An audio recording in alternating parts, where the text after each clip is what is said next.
Hello everybody, James here, Storytime with Dutch Mantell, episode 83. There he is, the eponymous Dutch Mantell, pointing at himself right now, and we're going to do the plugs first, and the very first thing we're going to talk about is University of Dutch caps. What can you tell us about those caps, Dutch?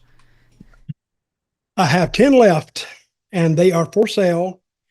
And what do you think a good price for a hat would be? A signed hat or just a hat? No, a signed hat. On the inside, right here, to Jim, Dirty Dutch Mantell, or, and I put two signatures on it, and Zebekiah Coulter. Not bad, huh? Not bad. We're not doing It's not called the University of Zeb. It's the University of Dutch, because the Dutch preceded that. But what about give me a price? 1,000. See, what you do is you go with a really high number, and then you just sort of like whittle it down afterwards. That is a good price. Let me think about it, and I'll put it on my website when it's fully functional. And hey, my website being fully functional is kind of turned into a little bit of a joke, but I am still working on it. Hey, let me say this while I got attention to everybody. Back in December, when I was in the hospital, I had orders coming in for books and my University of Dutch diploma, which is for sale also. And I got behind on them. So now I'm having people, where's my order? And I don't blame them. Where's my order? Where's my order? I paid this, that, and you can check. And yes, your order is coming because I'm really still recovering from that hospital stay. Because I get tired very easily. I'm getting better. I'm getting stronger, but I get tired and I get sleepy. So, and that I think is a direct result of me being in the hospital almost 28, 29 days. I highly unrecommend doing something like that because it does affect you. But I want everybody to know that all the orders that are backed up right now, you will be getting them. And if you think it's taking too long, which I don't blame you, I will issue a refund, no problem. So nobody's out anything, just time. So just give me a little time and I'll get it all to you. And those books that will eventually get to you, if you do order them, there's two here, and I've actually got them prepared for the first time once. The World According to Dutch and Tales from a Dirt Road.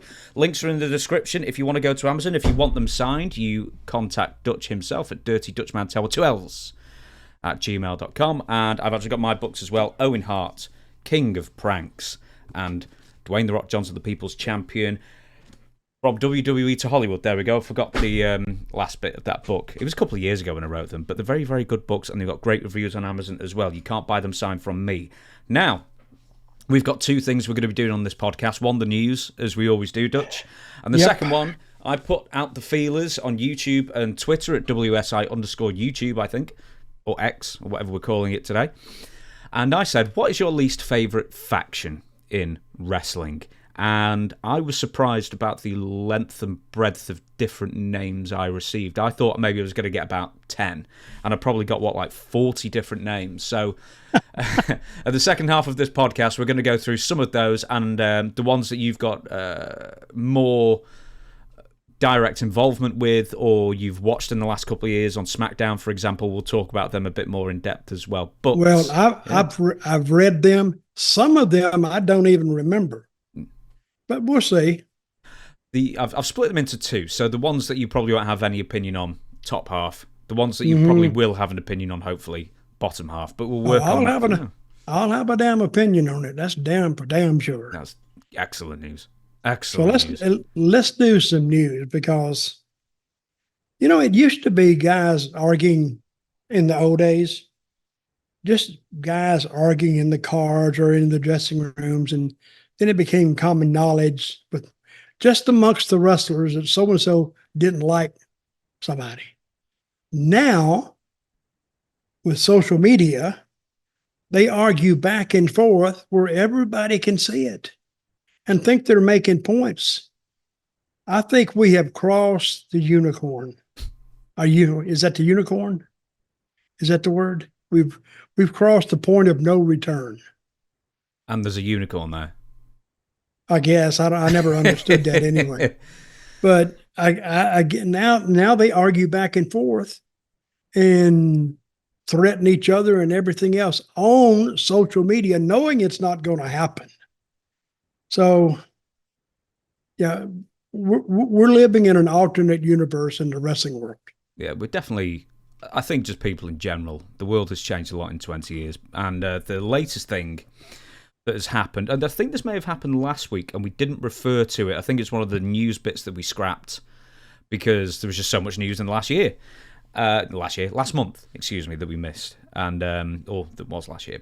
And the first one we're going to mention is Velveteen Dream apology video. So before I say what he's apologising for, you watched the video. He doesn't mention what he's apologising for pretty much, but what did you glean from that video at first when you saw it? Okay, what did he do there? Well, in a nutshell, because we can't play the apology because it's too long. And he says, I apologize about 50 times. I guess he apologizes for. So I didn't much really care for him. Seemed like a pretty decent technician in the ring. I didn't like his gimmick. No, why didn't you? Was it a bit Savage-like for you, character? Savage? Oh, yeah, well, I just didn't care for it. It was almost, I don't know. Well, why don't I tell you what he did, allegedly? In 2022, he was arrested twice for first-degree battery and also trespassing. Yes, Dutch. Uh-oh. Oh, yeah, go ahead. I'm listening. No, I'm warming up to the big ones. I'm warming up to the big ones. I'm listening. 6 days after he was arrested for a probation violation in regards to possessing drug paraphernalia. And the big ones, EC3, NWA champion at the moment, I believe, accused Clark Jr., Patrick Clark Jr., his real name, of Velveteen Dream, of covertly filming dudes' wing-wangs in his bathroom by sort of like setting up his phone and just playing it on record just so it could like look down. It's just odd. Isn't that the Chuck Berry thing? That is a little strange. Yes. So he set up his phone to record guys when they go take a pee-pee to judge the size of their weapon, I guess. Yeah, that's not, and he knew that was Velveteen Dream. Yes. Yes, EC3. I mean, when you make a public accusation like that, you better be damn sure that you're right. And I think EC3 was very darn sure that he was right. No, I remember when he did that. Why did he film you? Well, he didn't have he needed a micro. He needed stop it.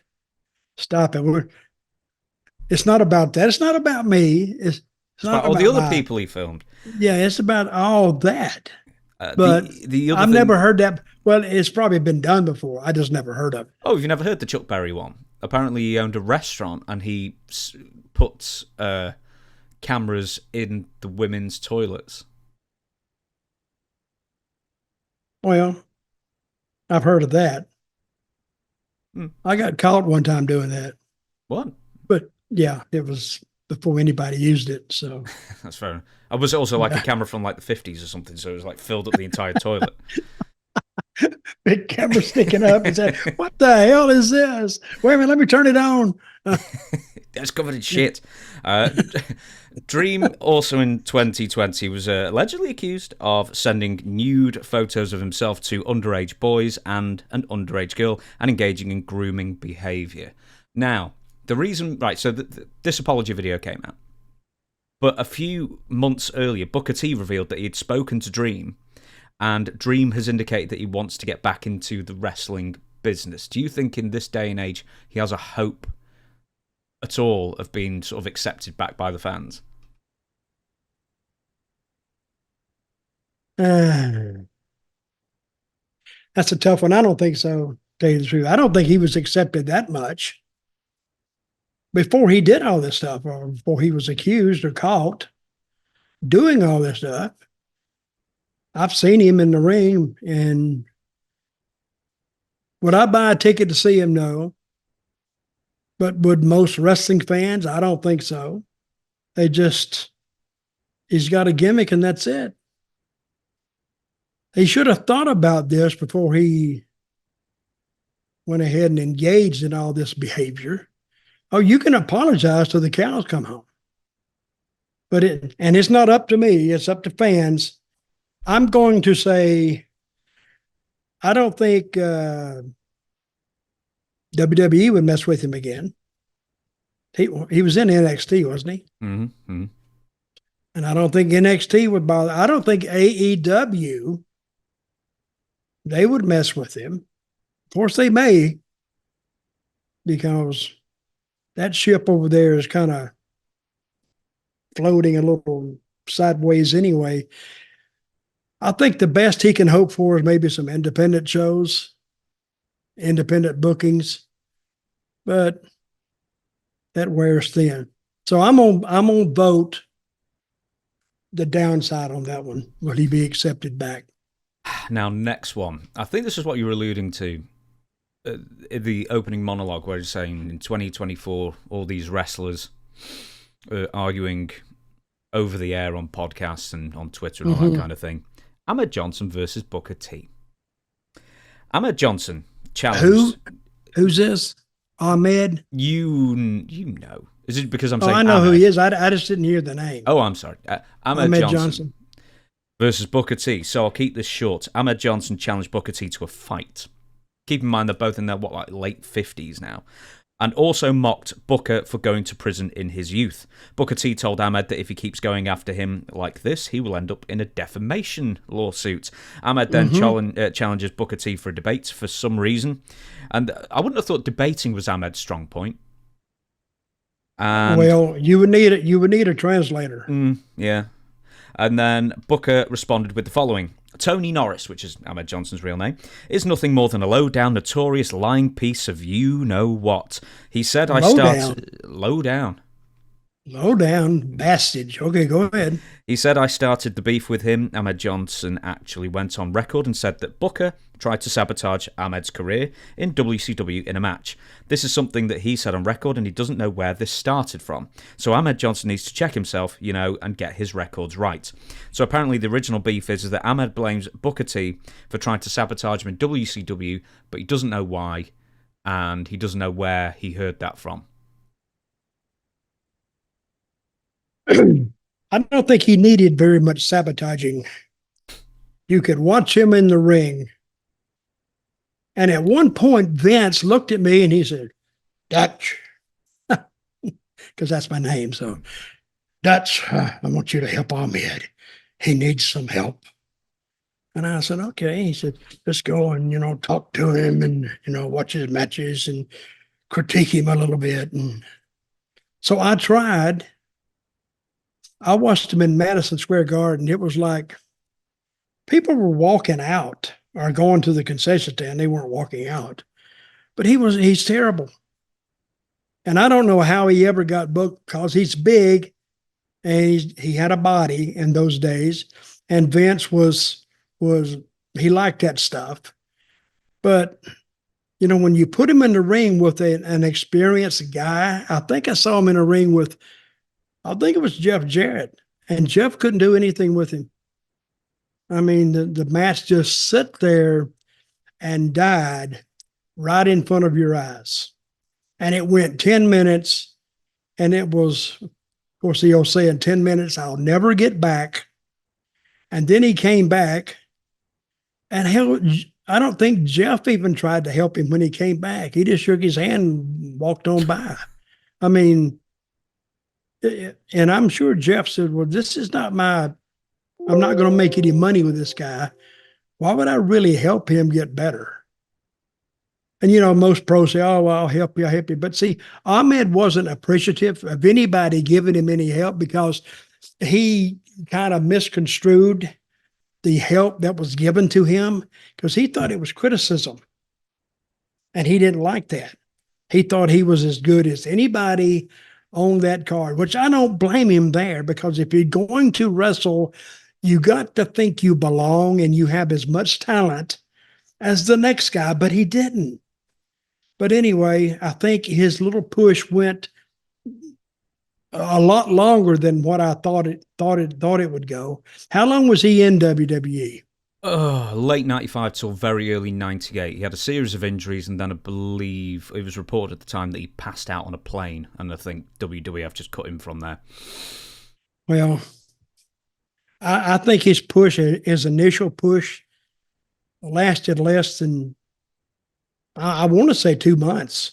Do you know, maybe, bit longer. Maybe a bit longer. 3 months. He went from late 95 till middle of 96. He won the IC title, and then Farouk ended up kicking him in like the ribs, and I think he got like a lacerated kidney or something. Then he was on the shelf for months, and then he just never recovered from there. So who has challenged who to a fight? Well, Ahmed Jonson seems to have challenged Booker T to a fight, and for all... You know what would happen? They're both in their late 50s. Something like that, yeah. Booker T would beat the shit out of Ahmed. Booker T, when it comes to throwing the hands, he can go. He really can go. And Booker T stayed in shape. At least Booker T, when I was, I said something a while back he didn't like, but I did realize I was wrong, and I apologize for it. You couldn't melt and pour me on Booker T. Mm-hmm. He would beat the shit. He's tough. He's a tough guy, and I think he would mop the floor with Ahmed. So if you hear this, hey, I'm just stating my opinion. So don't threaten to beat me up, because it's not going to happen anyway. So, but anyway, Ahmed, I wish you the best of luck. I really do. Yeah, Ahmed's 60, by the way.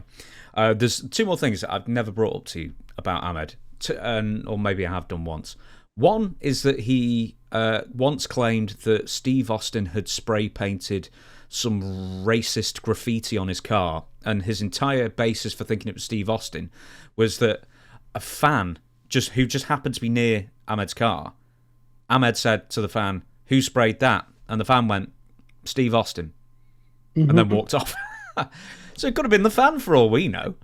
It very, very likely wasn't Steve Austin, and probably more like the fan, I imagine, but who knows. And the other one is this was more recent, that Dutch Mantell has never taught Ahmed Jonson anything. No, I didn't. Because he doesn't know anything. I would at least taught him a headlock, a takeover. Of course, he couldn't do an arm drag or a drop kick or a leapfrog, or he couldn't even lay down.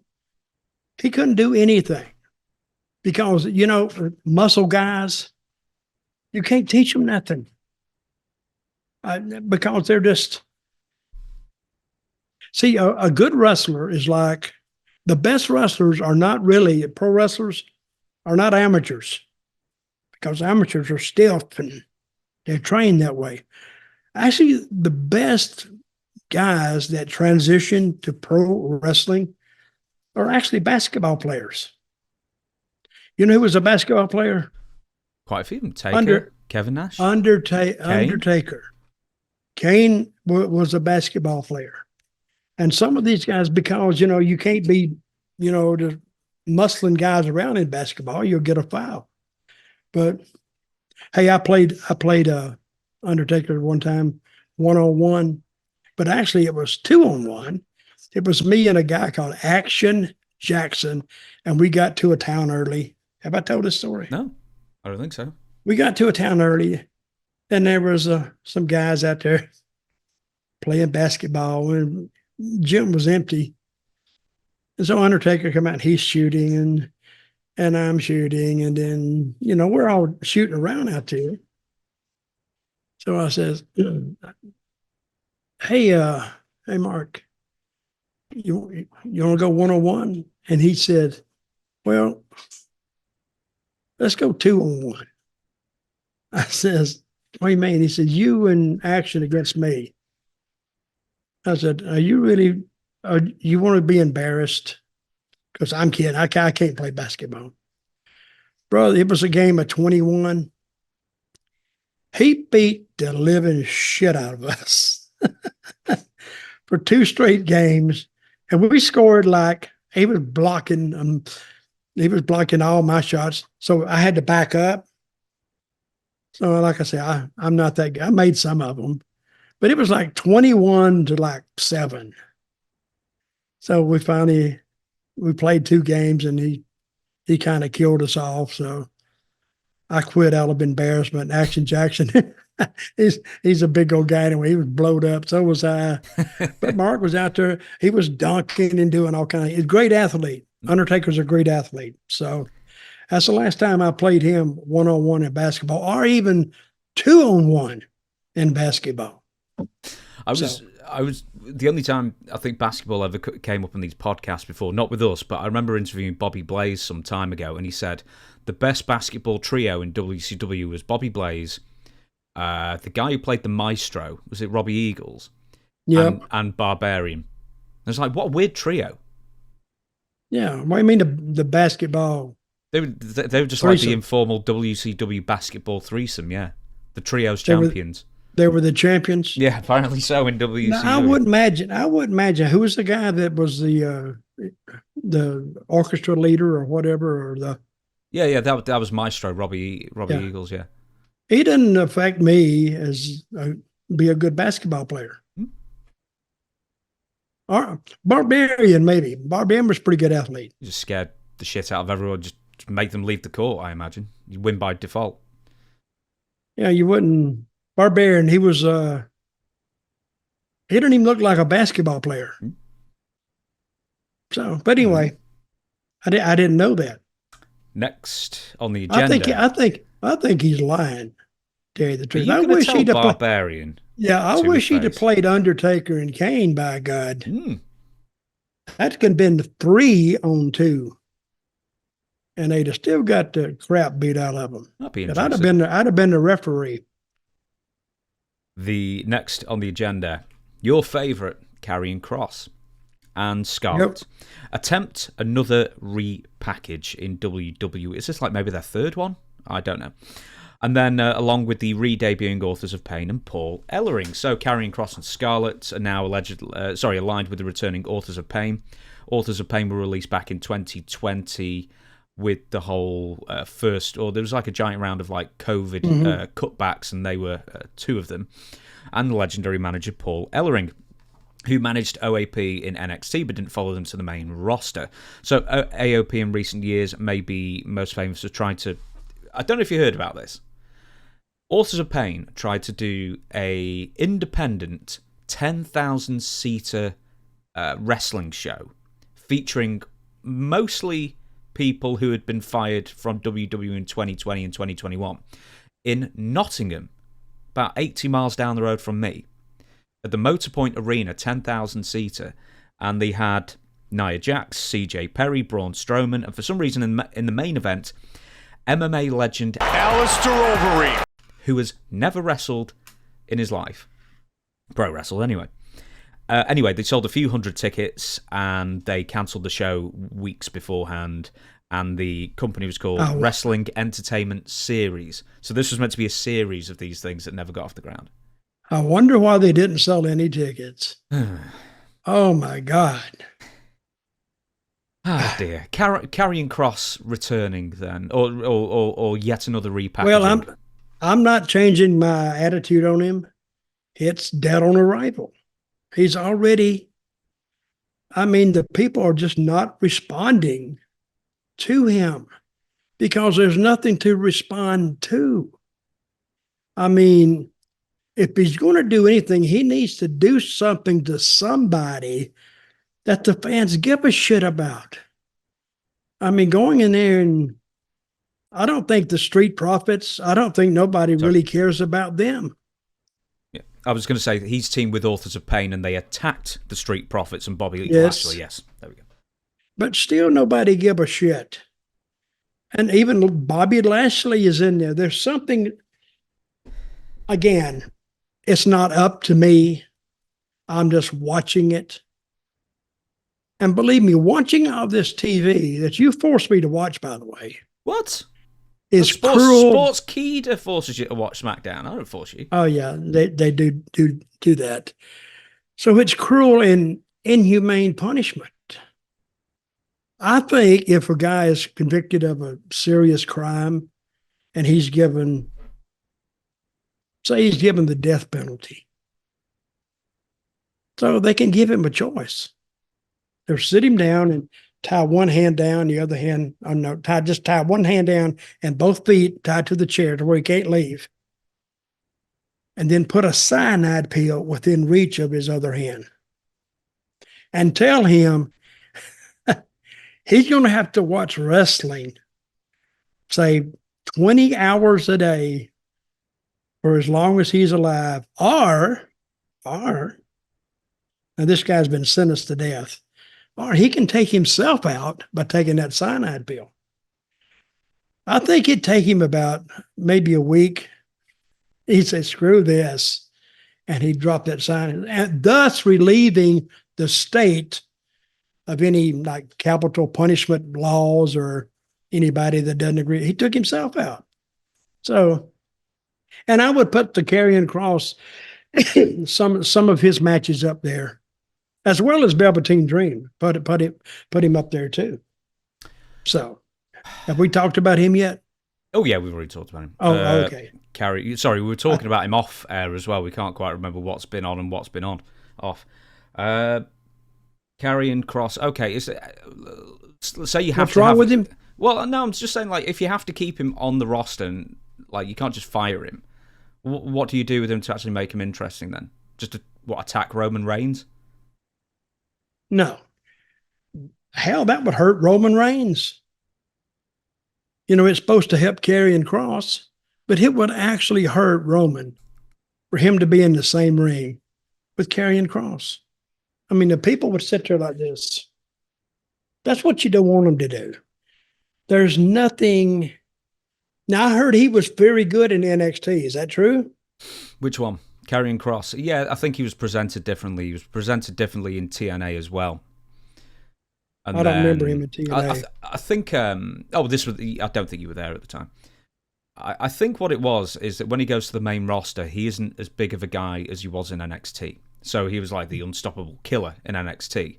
Then he would get to the main roster. He's the same size as about 30 different guys. Mm-hmm. Well, first of all, I don't see. What's the name of his valet? What's her name? Scarlett. Is it Scarlett Bordeaux? Yeah, something. Yeah. I don't see what she adds to it at all. Just a good-looking girl out there. But they got good-looking girls already. So, but she's not really instrumental in anything. All she does is a bunch of poses when she goes out there. And she doesn't do anything during the match. He doesn't do anything during the match. And to me, and this is, you cannot do anything without creative getting behind you. So why hasn't creative got behind this guy? Do they see the same thing I see in him? Zero. Triple H, does Triple H like him? Why is he out there? Because as soon as he goes to the ring, now this is my opinion, and somebody wrote to me and says, why are you so down on Karrion Kross? He's great. He's this. He said, I just don't see it. Somebody has to make decisions. If I was on creative, I'd say, hey, best thing to do is keep him off TV as long as we can and put him on right when his contract is coming up. And that's probably when he'd get over. Didn't they change his gimmick when he got there to something else? Painted his face. They've changed it like 3 times now. A Roman warrior or something. See, I don't get it.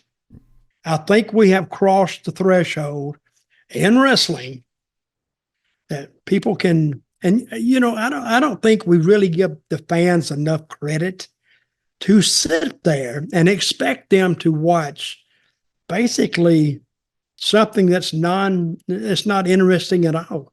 And Karrion Kross fits that. Putting him with authors, is it Authors of Pain? Mm-hmm. AOP? Mm-hmm. I don't think it helps either one of them. And beating up the Street Profits, does that excite you right now? No, not really. I watched that video as well, and it didn't seem like the crowd were making the hugest amount of noise during it either. Well, you may have heard some noise. That was me throwing stuff at the TV. What the hell? I can hear you from Tampa. Believe me, I saw some stinker matches. That one right there would, not the top one, of course, but it didn't excite me at all. And when it was over, I'm glad to watch the commercial. Even the commercials were better. Well, but anyway, that's my opinion. If you don't like it, I'm sorry. You got to live with it. Well, let's move on to someone who I know you like. Rick Boogs announces he's effectively retired. Rick Boogs has confirmed that he won't keep wrestling. There's a little golf clap there. Because he needs to be all in on something in order to pursue it. Boogs then doubled down on his theory that somebody in WWE was holding him back. And yeah, like creative. Yeah, there's 2 paragraphs here, but let me just sum it up for you. He thinks that when Vince McMahon was in charge, Vince was a fan of him, and as soon as Vince was not in charge, Rick Boogs then is on the outs, essentially. That's his theory. Well, welcome to wrestling. See, if you don't have a sponsor with direct ties to creative, well, then you have nobody you don't have an advocate back there with creative. And Vince sometimes has never made the most popular decisions on who to push. See, a lot of people, and I thought this too, about 3-4 years ago, when he started pushing Roman Reigns as a heel, he was not moving the dial at all. Because they wanted him, people still wanted him, because he'd come off, didn't he have cancer? Yeah, leukemia. He was coming off his cancer diagnosis that was either cured or controlled or something. And the people they weren't buying him. It took about really 4 to 6 months to get him in that heel row. And finally, when he got there, he started getting over a little more, put him with Paul Heyman, a little more. And he finally got there.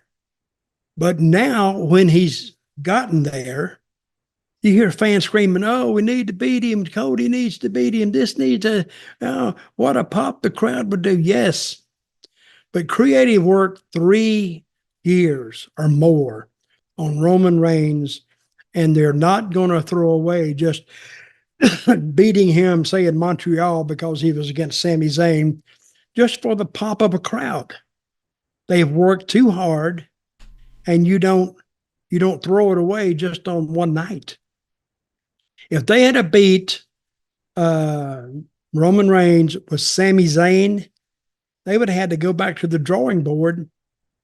Well, not necessarily the drawing board, but they would have to basically jumpstart Roman Reigns again. But why jumpstart a car that's already, revved up and ready to go and you can crank it up? So a lot of people don't understand that talk. But when you got something that's working, don't kill it because it's, people want to see him get beat. Oh, yeah, you'll get a massive pop. You'd get a massive pop on the pay-per-view audience. But the next time, the pay-per-view audience, what do they got to come see? So trying to explain wrestling to people is very difficult. It really is. There's an old saying, I think Jerry Jarrett told me this one time, and old Buddy Fuller, who gave me the name Dutch Mantell. He told me one time that old saying that we've heard 1,000 times, keep it simple, stupid. You keep it simple. And I've always heard, do angles that even a 10-year-old child, a 10-year-old kid would understand. And if you do that, it's hard to miss. So if you keep your stuff kind of simple and straight, then you can adjust them as you go along. Of course, it's evolved now. They want to do 900,000 moves before they do the finish and this, that, and the other. But we used to sell out, and I know it's a different era. We used to sell out with simple stuff, just characters. That's what we had. And the matches were nothing like they are today. we didn't have athletes like they have today. But still, we sold out and we still made money. So, and that's explaining wrestling to people that don't understand it, which now I can be talking to a bunch of wrestlers in a room and they don't even understand it. So if you're trying to tell the people how that's already in the business, how this is done, they don't get it either. So fans don't feel left out in the cold, because hell, I'm even not even being able to get it. Does that make sense? I get confused. I get confused. I really do. You see how boring Rick Boogs is to you, that you ended up asking yourself a far more interesting question and then answering. Oh yeah, Boogs. Let's forget about Boogs. I know you're not a fan of him. I'm not a fan of his because he's but ask me to compare Boogs and who's the other guy? I wouldn't Karrion, Kross. Yeah. Ask me to compare them and who's more exciting. Who's more exciting before Karrion Kross or Rick Boogs? Funny you asked that question. But you know what I'd have to say? Boogs is more exciting because he can do more stuff. He can at least play a guitar. He could probably crack it over somebody's head. And I would say that he has more potential than Karrion Kross.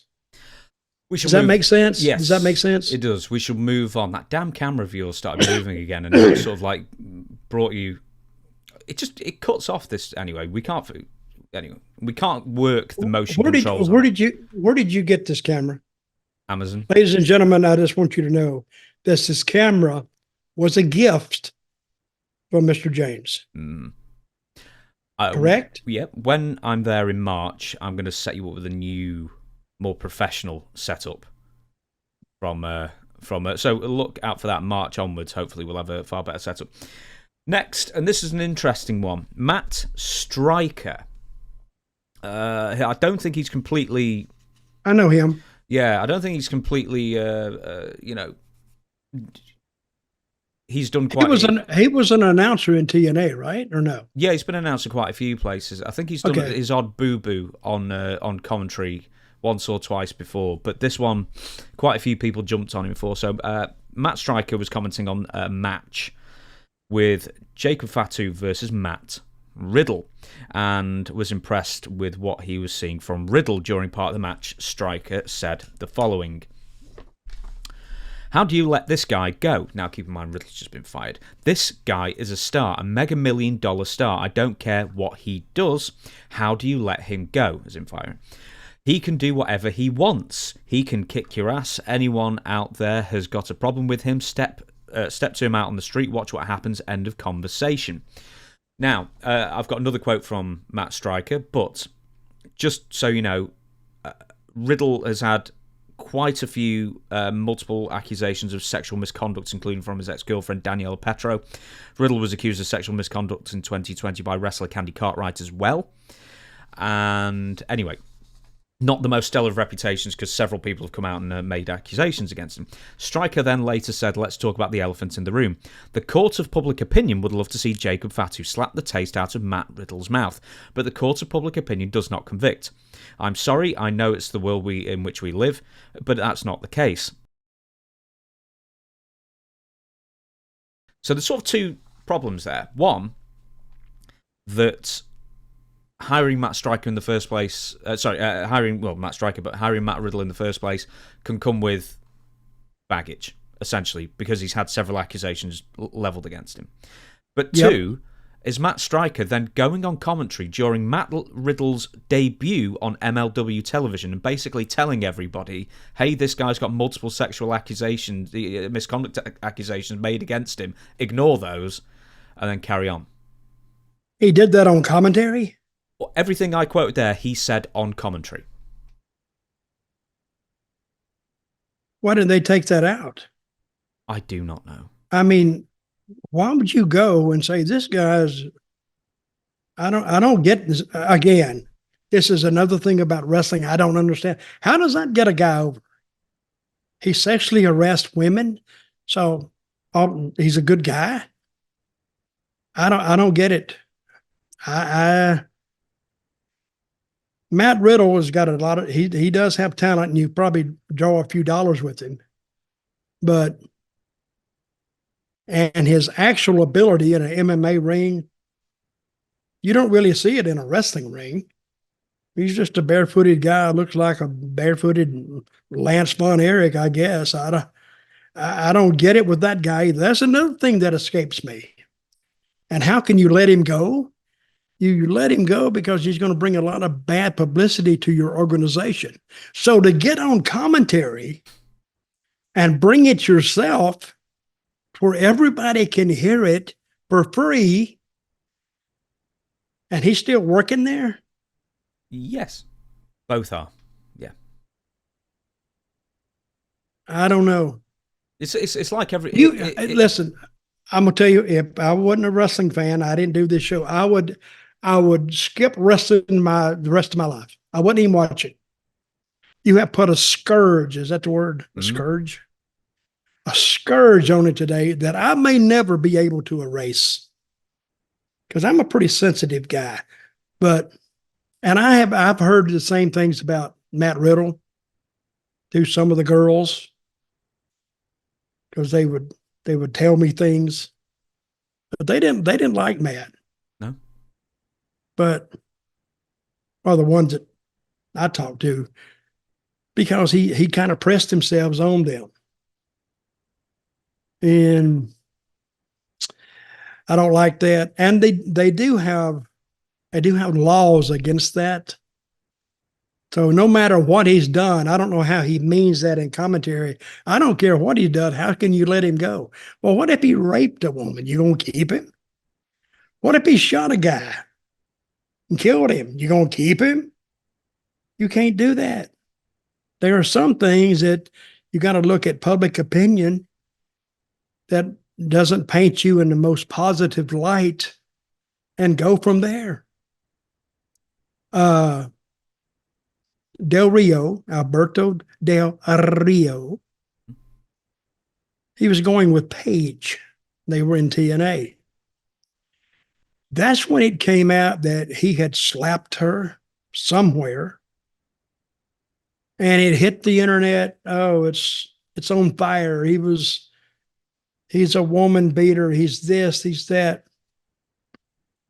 We actually let him go, suspended him before any hearing. We never heard a word from Alberto. We just heard her side. And then Dixie Carter, she got all upset. And we end up suspending, or basically firing, Alberto without ever hearing a word from him. See, in America, you are innocent until found guilty.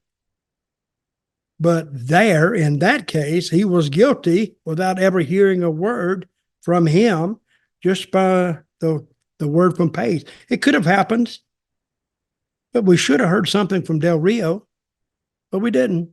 So, and all of a sudden, he's gone. Now, Matt Stryker later apologized for his comments on Twitter and then deleted the apology. So now we really don't know what's going on with that. But yes, I'm quite sure this wasn't live, so I don't know why they left that commentary in. But it did go out. It was broadcast. Oh yeah, it was broadcast. All right, yeah. It's like with Roman Reigns that you mentioned before, like on commentary every single week. But don't forget, everybody, he also popped for a banned substance in 2018. Don't forget that. It's like, why bring up... I mean, why bring it up? I mean, you've already hired him. Yeah, you've hired him, which is controversial enough. But then you go on commentary and make mention of why. It's just... That's more of just a creative just bafflement on my part. But yeah, I mean, hiring in the first place get it. Yeah. I don't get it. The more you're talking, the more I'm getting confused here. And I don't know if the fans are confused, but I think that they would probably agree with me. You want your product to be held in the most outstanding light that it possibly can be. But when you go on air on your own TV show and tell the people he's been charged with sexual offenses or accused. I'm not sure there was ever a charge, although I think same thing. Yeah, it did go to court at one point. Civil remember, court, Del Rio was accused guilty and never heard a word from him. So the people that hear that, and if they haven't heard it before, they'll start looking it up if they want to, and then they'll find out about it. On the subject of Matt Riddle, he claimed very recently that Brock Lesnar bullied his way into winning a match. Now, excuse me, while it was reported at the time, it actually was reported, but it sort of fell by the wayside, that Matt Riddle was considered to be the 2022 Royal Rumble match winner. Riddle has now confirmed that he was indeed told that he was winning. Here's the quote. "I was told at one point I was going to win the Rumble 2022, and then Bobby Lashley beat Brock Lesnar, hit him with the belt.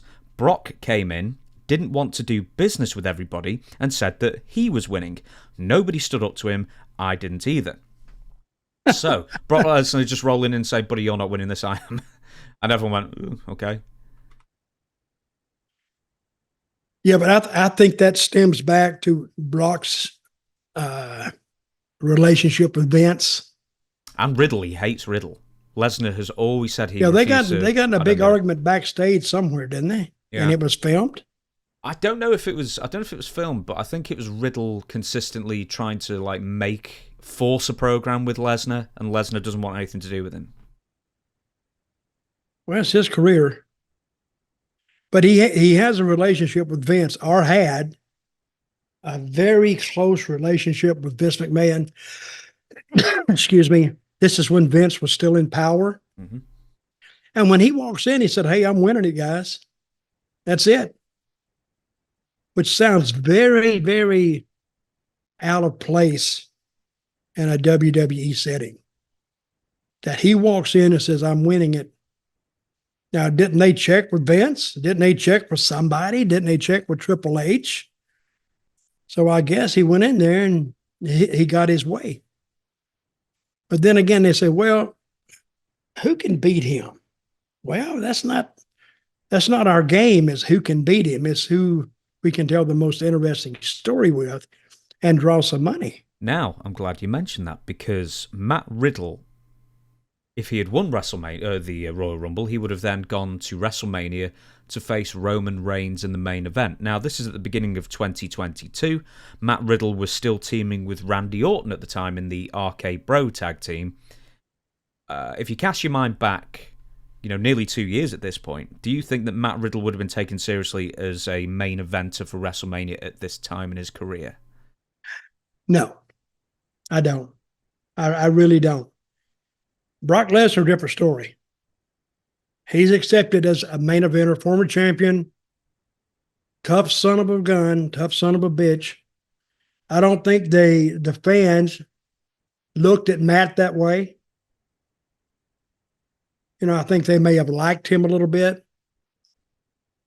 But Brock Lesnar, they've seen him have a few MMA matches and win, so they knew he was a tough bastard. But putting Brock Lesnar versus Roman, or putting Matt Riddle against Roman, is a different story. And I think everybody will agree to that. You agree to that? Yeah, I'd say so. Okay. As long as I have your agreement. Now, Vince. Thank you. This is probably the biggest news of the week. Tony Khan's latest tweets. He's always good for a laugh, isn't he? With some of the stuff he comes out with. Someone told me recently, thank goodness for AEW for podcasts like ours, who deal with the news. Because before AEW, there was only a third of the news that we had to talk about. But now AEW, they just keep making news for us to talk about, so it's great. Now, did you read through the Tony Khan tweets? Because that'll save me having to read all of them out, I guess. Oh, I've read some of them. That's another thing I don't get. But I guess, what do you think is going through Tony Khan's mind? If I put this tweet out, it's going to get a lot of clicks. It's going to keep AEW's name out there. I'm advertising AEW, but he's talking like a straight up, just a fan who buys a ticket. Or that's not who buys tickets now. straight up fans. Ask every fan out there, you think this is prearranged? What do you think they're going to say? Yeah, but I don't give a crap. They come to see the show.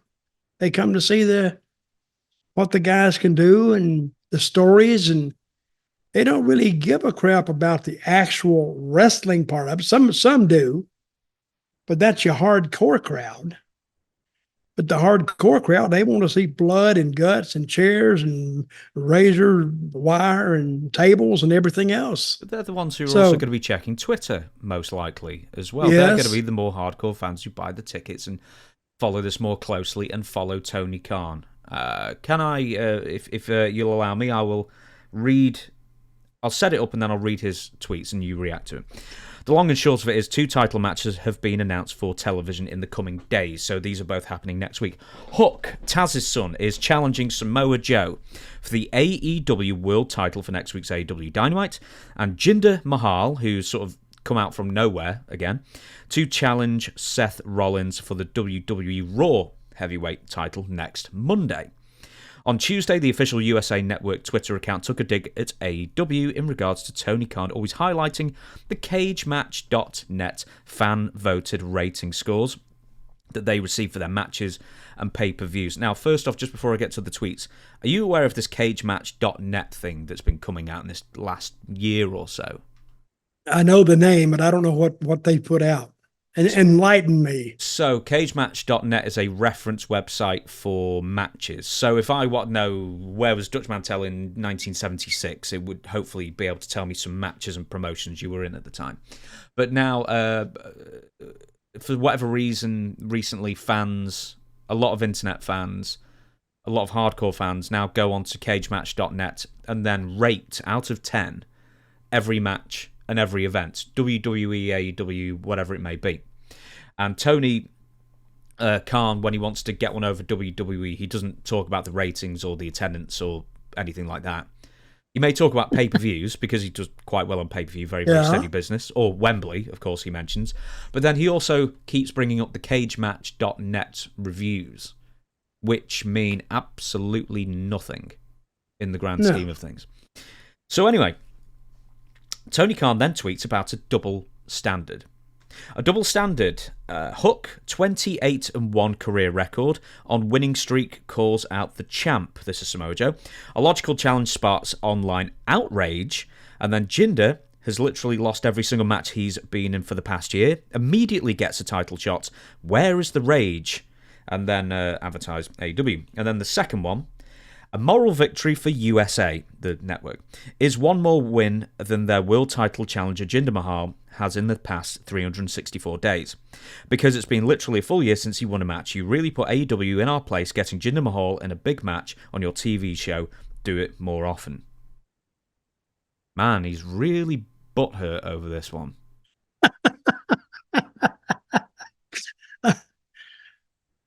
Brother, I'm flabbergasted. I've never used that word in my life, but I will use it here. Because here you got a billionaire who's spending his money. In his 40s. Yeah, and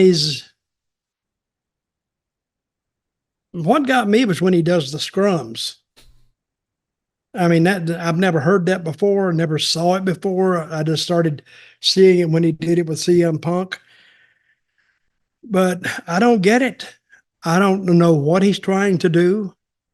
I don't think he's being successful at it. And at cagenet.com, I've seen their website. So you just go on there and rate the match 1 out of 10? Yep.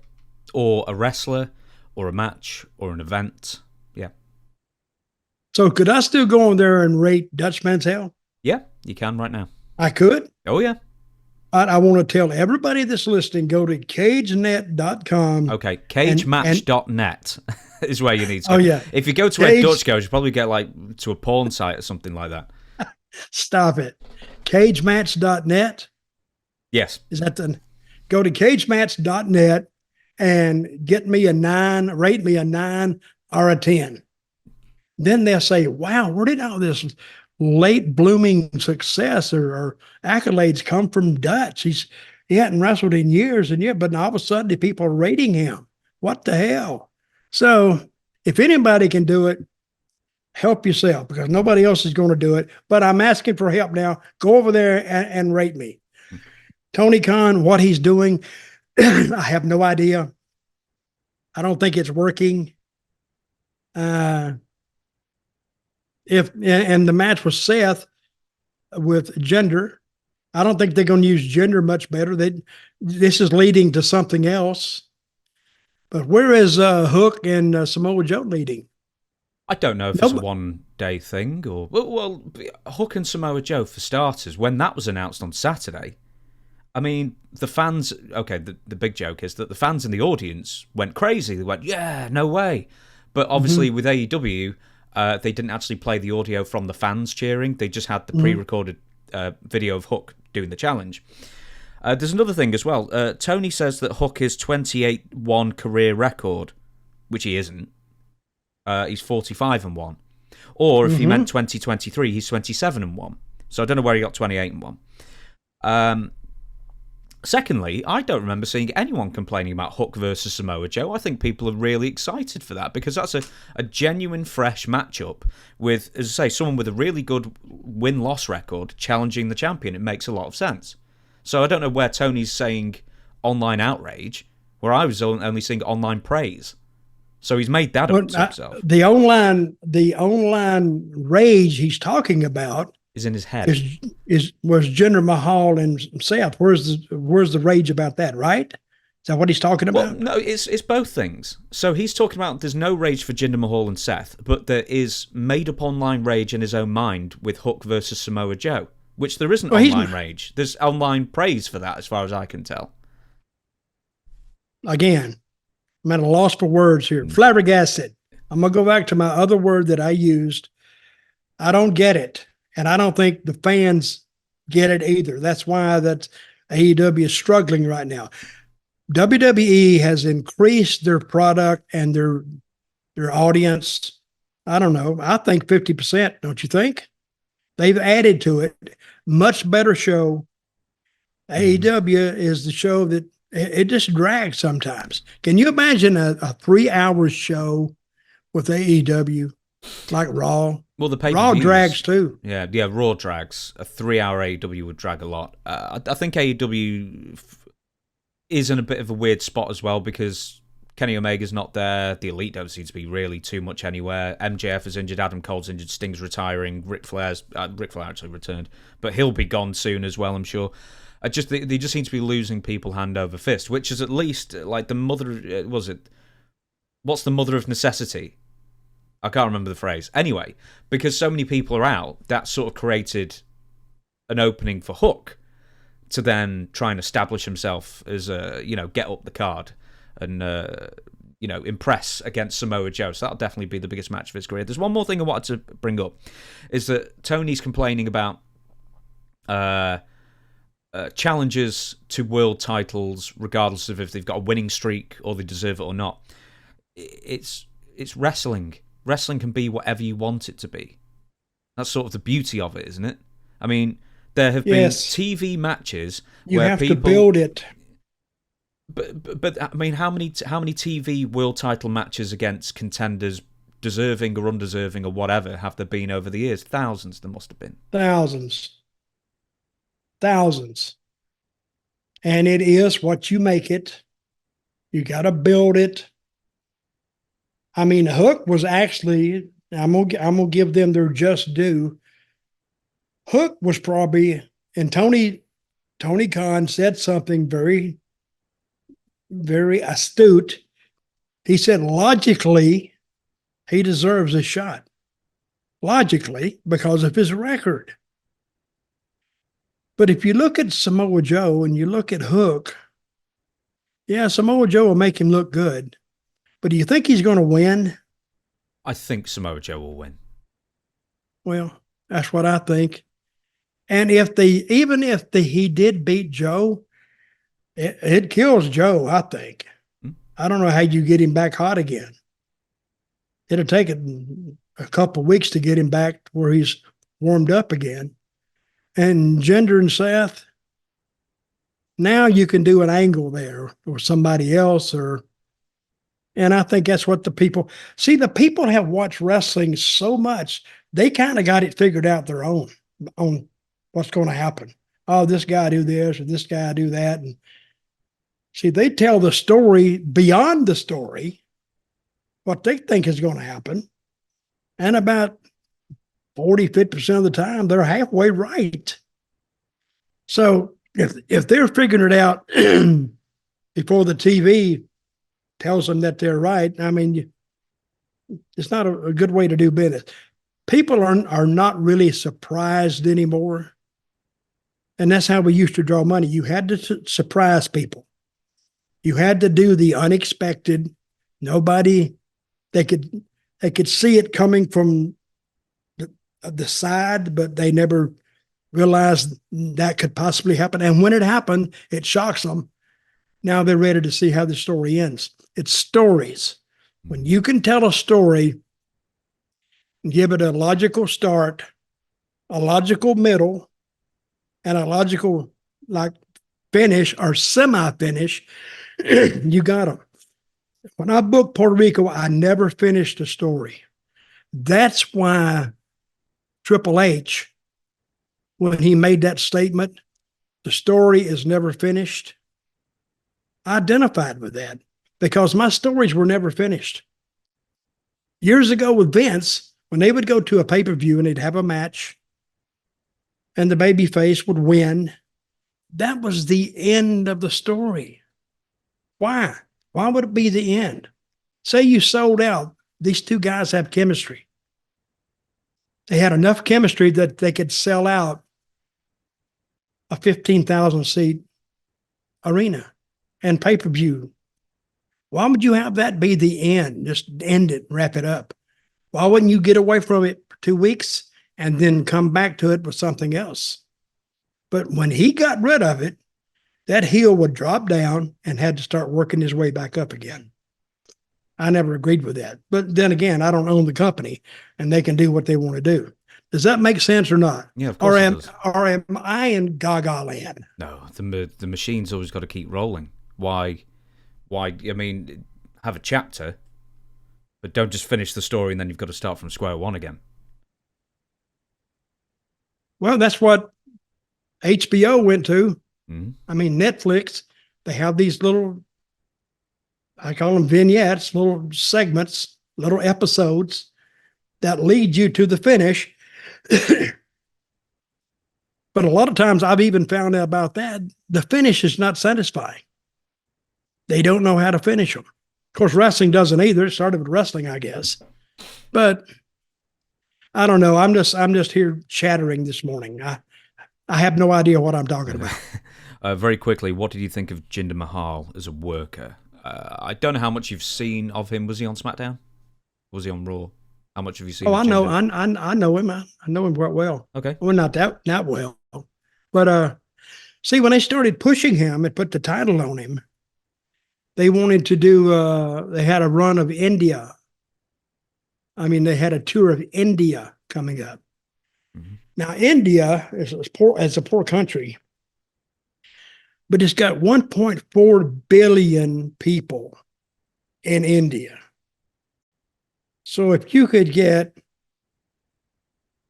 10 million of them to pay $5, that's a big stadium. Then yeah, that's $50 million before you'd leave the country. So, and I've often wondered why they don't have a local promotion in India. They may have now, but you remember the giant? What was his name? The giant? Yeah, what? Great Khali. The Great Khali. I don't know. Did he start a company over there? He went back. He did go back, and I think he may have done super shows. And he's a big star. I mean, literally and figuratively, he's a big star there still. Do they run shows? I don't know how regularly they run shows. I don't know if it's just a supercard thing or... I don't know. I don't know. Well, I don't know either. But with the country 1.4 billion. I mean, I don't know why WWE doesn't have they have the TV there. They don't have a stronger presence and actually tour it more often.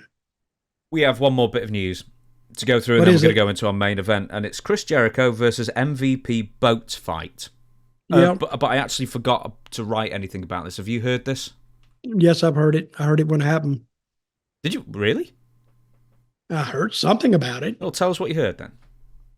Well, I heard, Jericho, he books wrestling shows on a cruise ship, and they appear, I guess, nightly during the entertainment. They present a wrestling show, so he books it. And of course, they book bands and they book all this other stuff too. But I heard he booked MVP, and they had somewhat of an argument, and it got out of hand. And I think a tussle broke out. You like that word, tussle? A tussle broke out, and I heard that MVP knocked Mr. Jericho out. Whether that's true or not, I don't know. I wasn't there, but that's what I heard. And that's what you asked me, right? That's exactly what I was asking about, yeah. So I fulfill my part of the contract. You asked me a question, I gave the answer as I know it. So somebody can say, let me ask you, somebody could say, that's a lie, Dutch, that's a lie. But let me ask you this. Is it a lie if I believe something happened, but it didn't? Is it a lie? It can't be a lie then, right? Don't get semantic with me, Dutch. Well, that's what I heard. So you heard this at the time then? 2020, this, I think, supposedly happened. Well, I don't know when I heard it, but I did hear it. Yeah, because apparently this has only come public yesterday. I think this went public, but I didn't realize. Public, yes. Underground, in the wrestling underground, I heard about it. So no other information then? You just heard that MVP knocked Jericho out? That's what I heard. No reasons for it? I don't know why. They got an argument about something, most likely over money. Probably.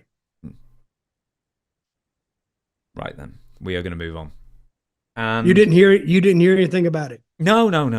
This was sort of before I had my ear to the ground for these types of things. I never heard this at all. So ear to the ground. Wait a minute, I'm hearing something. It's Morse code. I got it. MVP knocked out Jericho. Oh, okay, go ahead. Okay, right, we're going to go on to our main... You need to be just a little more serious. You need to be less serious, Dutch. Oh, okay, I will. We're going to get on to our main event now, as it were. So, as I said at the beginning of the episode, I went on WSI_YouTube, my Twitter handle, and I'm trying to be more active on it, but I just don't care about Twitter. But I'm trying to be more active, and I asked a question. And same on the YouTube community board. Give us that handle again. That is WSI_YouTube. WSI_YouTube. Yeah. Okay. And I asked... Okay, fans, you've heard it. You need to underline it right here so people can see it. Oh, I've already spoke to the editor. We need to have new graphics with all our stuff coming up on it. Oh, yes, we certainly do. We do. Because I just know, just with me, if I can see it, I'll remember it. Mm-hmm. But if you just tell me, forget it. It's gone. I mean, I can look at a Gmail address, and as soon as I go to write down that Gmail address on my Gmail letter sender, whatever, I forget it. I got to go back and get it again. So, this is, according to the fans who wrote in on the YouTube community board and on my Twitter at WSI_YouTube, these are the worst factions that were mentioned more than once, or maybe not mentioned more than once, but most people mention these more than once. I'm going to rush through these ones because I don't know if you've got too much of an opinion on them, because sort of like WCW and other places where you weren't active at the time. The Baldies from ECW, Big Vito, Angel, your old friend Angel, Vic Grimes, PN News, Red Dog, who's Rodney Mack, I think, Tony DeVito and Rod Price. X Factor, X-Pac, Just Incredible, and Prince Albert. What a trio they were. They have the worst music in the world as well. Mean Street Posse, several people said. I love the Mean Street Posse. Rodney, Joey Abs, Pete Gass, and Shane McMahon. The Oddities. Why did you like the Mean Street Posse? Because you were meant to hate them. They had the little sweater vests on. You were. You were. Point. They were just a bunch. They actually had something about them that they could have gotten a little bit of mileage out of that. Because you hated them. Yeah. You wanted to punch them. The thing is, they came back. Two of them came back as a tag team in later 2000, and they were terrible. They were absolutely terrible. And then from, they weren't with Shane McMahon anymore, and then from there they just sort of disappeared. I think one of them... Well, Shane was the key to it. Yeah, exactly. And then after because Shane... they had a player, Shane, that the people knew. They didn't like him because they didn't like his old man. So they brought in some built-in heat with them when they came. Mm-hmm. That's their kicker. That's their kicker, the starter point. The next one, several people said The Oddities, who I loved as a kid. The Kurgan, Golga, who was Earthquake, Giant Silver, Luna Vachon, The Insane Clown Posse, Sable briefly, and George the Animal Steel briefly as well. I love those. Here's one you may know. I've put it in the wrong list. The Core. Wade Barrett, Justin Gabriel, Heath Slater, and Ezekiel Jackson. They lasted a few months, got beaten up, and essentially it was a Nexus redub, and then they disappeared. Yep. Horrible. Yeah. Nightmare Collective. I don't know why people kept mentioning this like it was a faction, but there was only two people, Brandy Rhodes and Awesome Kong. And Awesome Kong was littered with injuries and was fired, or let go, essentially. The next one. Also, Awesome Kong, I'm kind of partial to her because I started her in TNA. I was a huge fan of Awesome Kong. But when they put her with Brandy Rhodes, it made no sense whatsoever.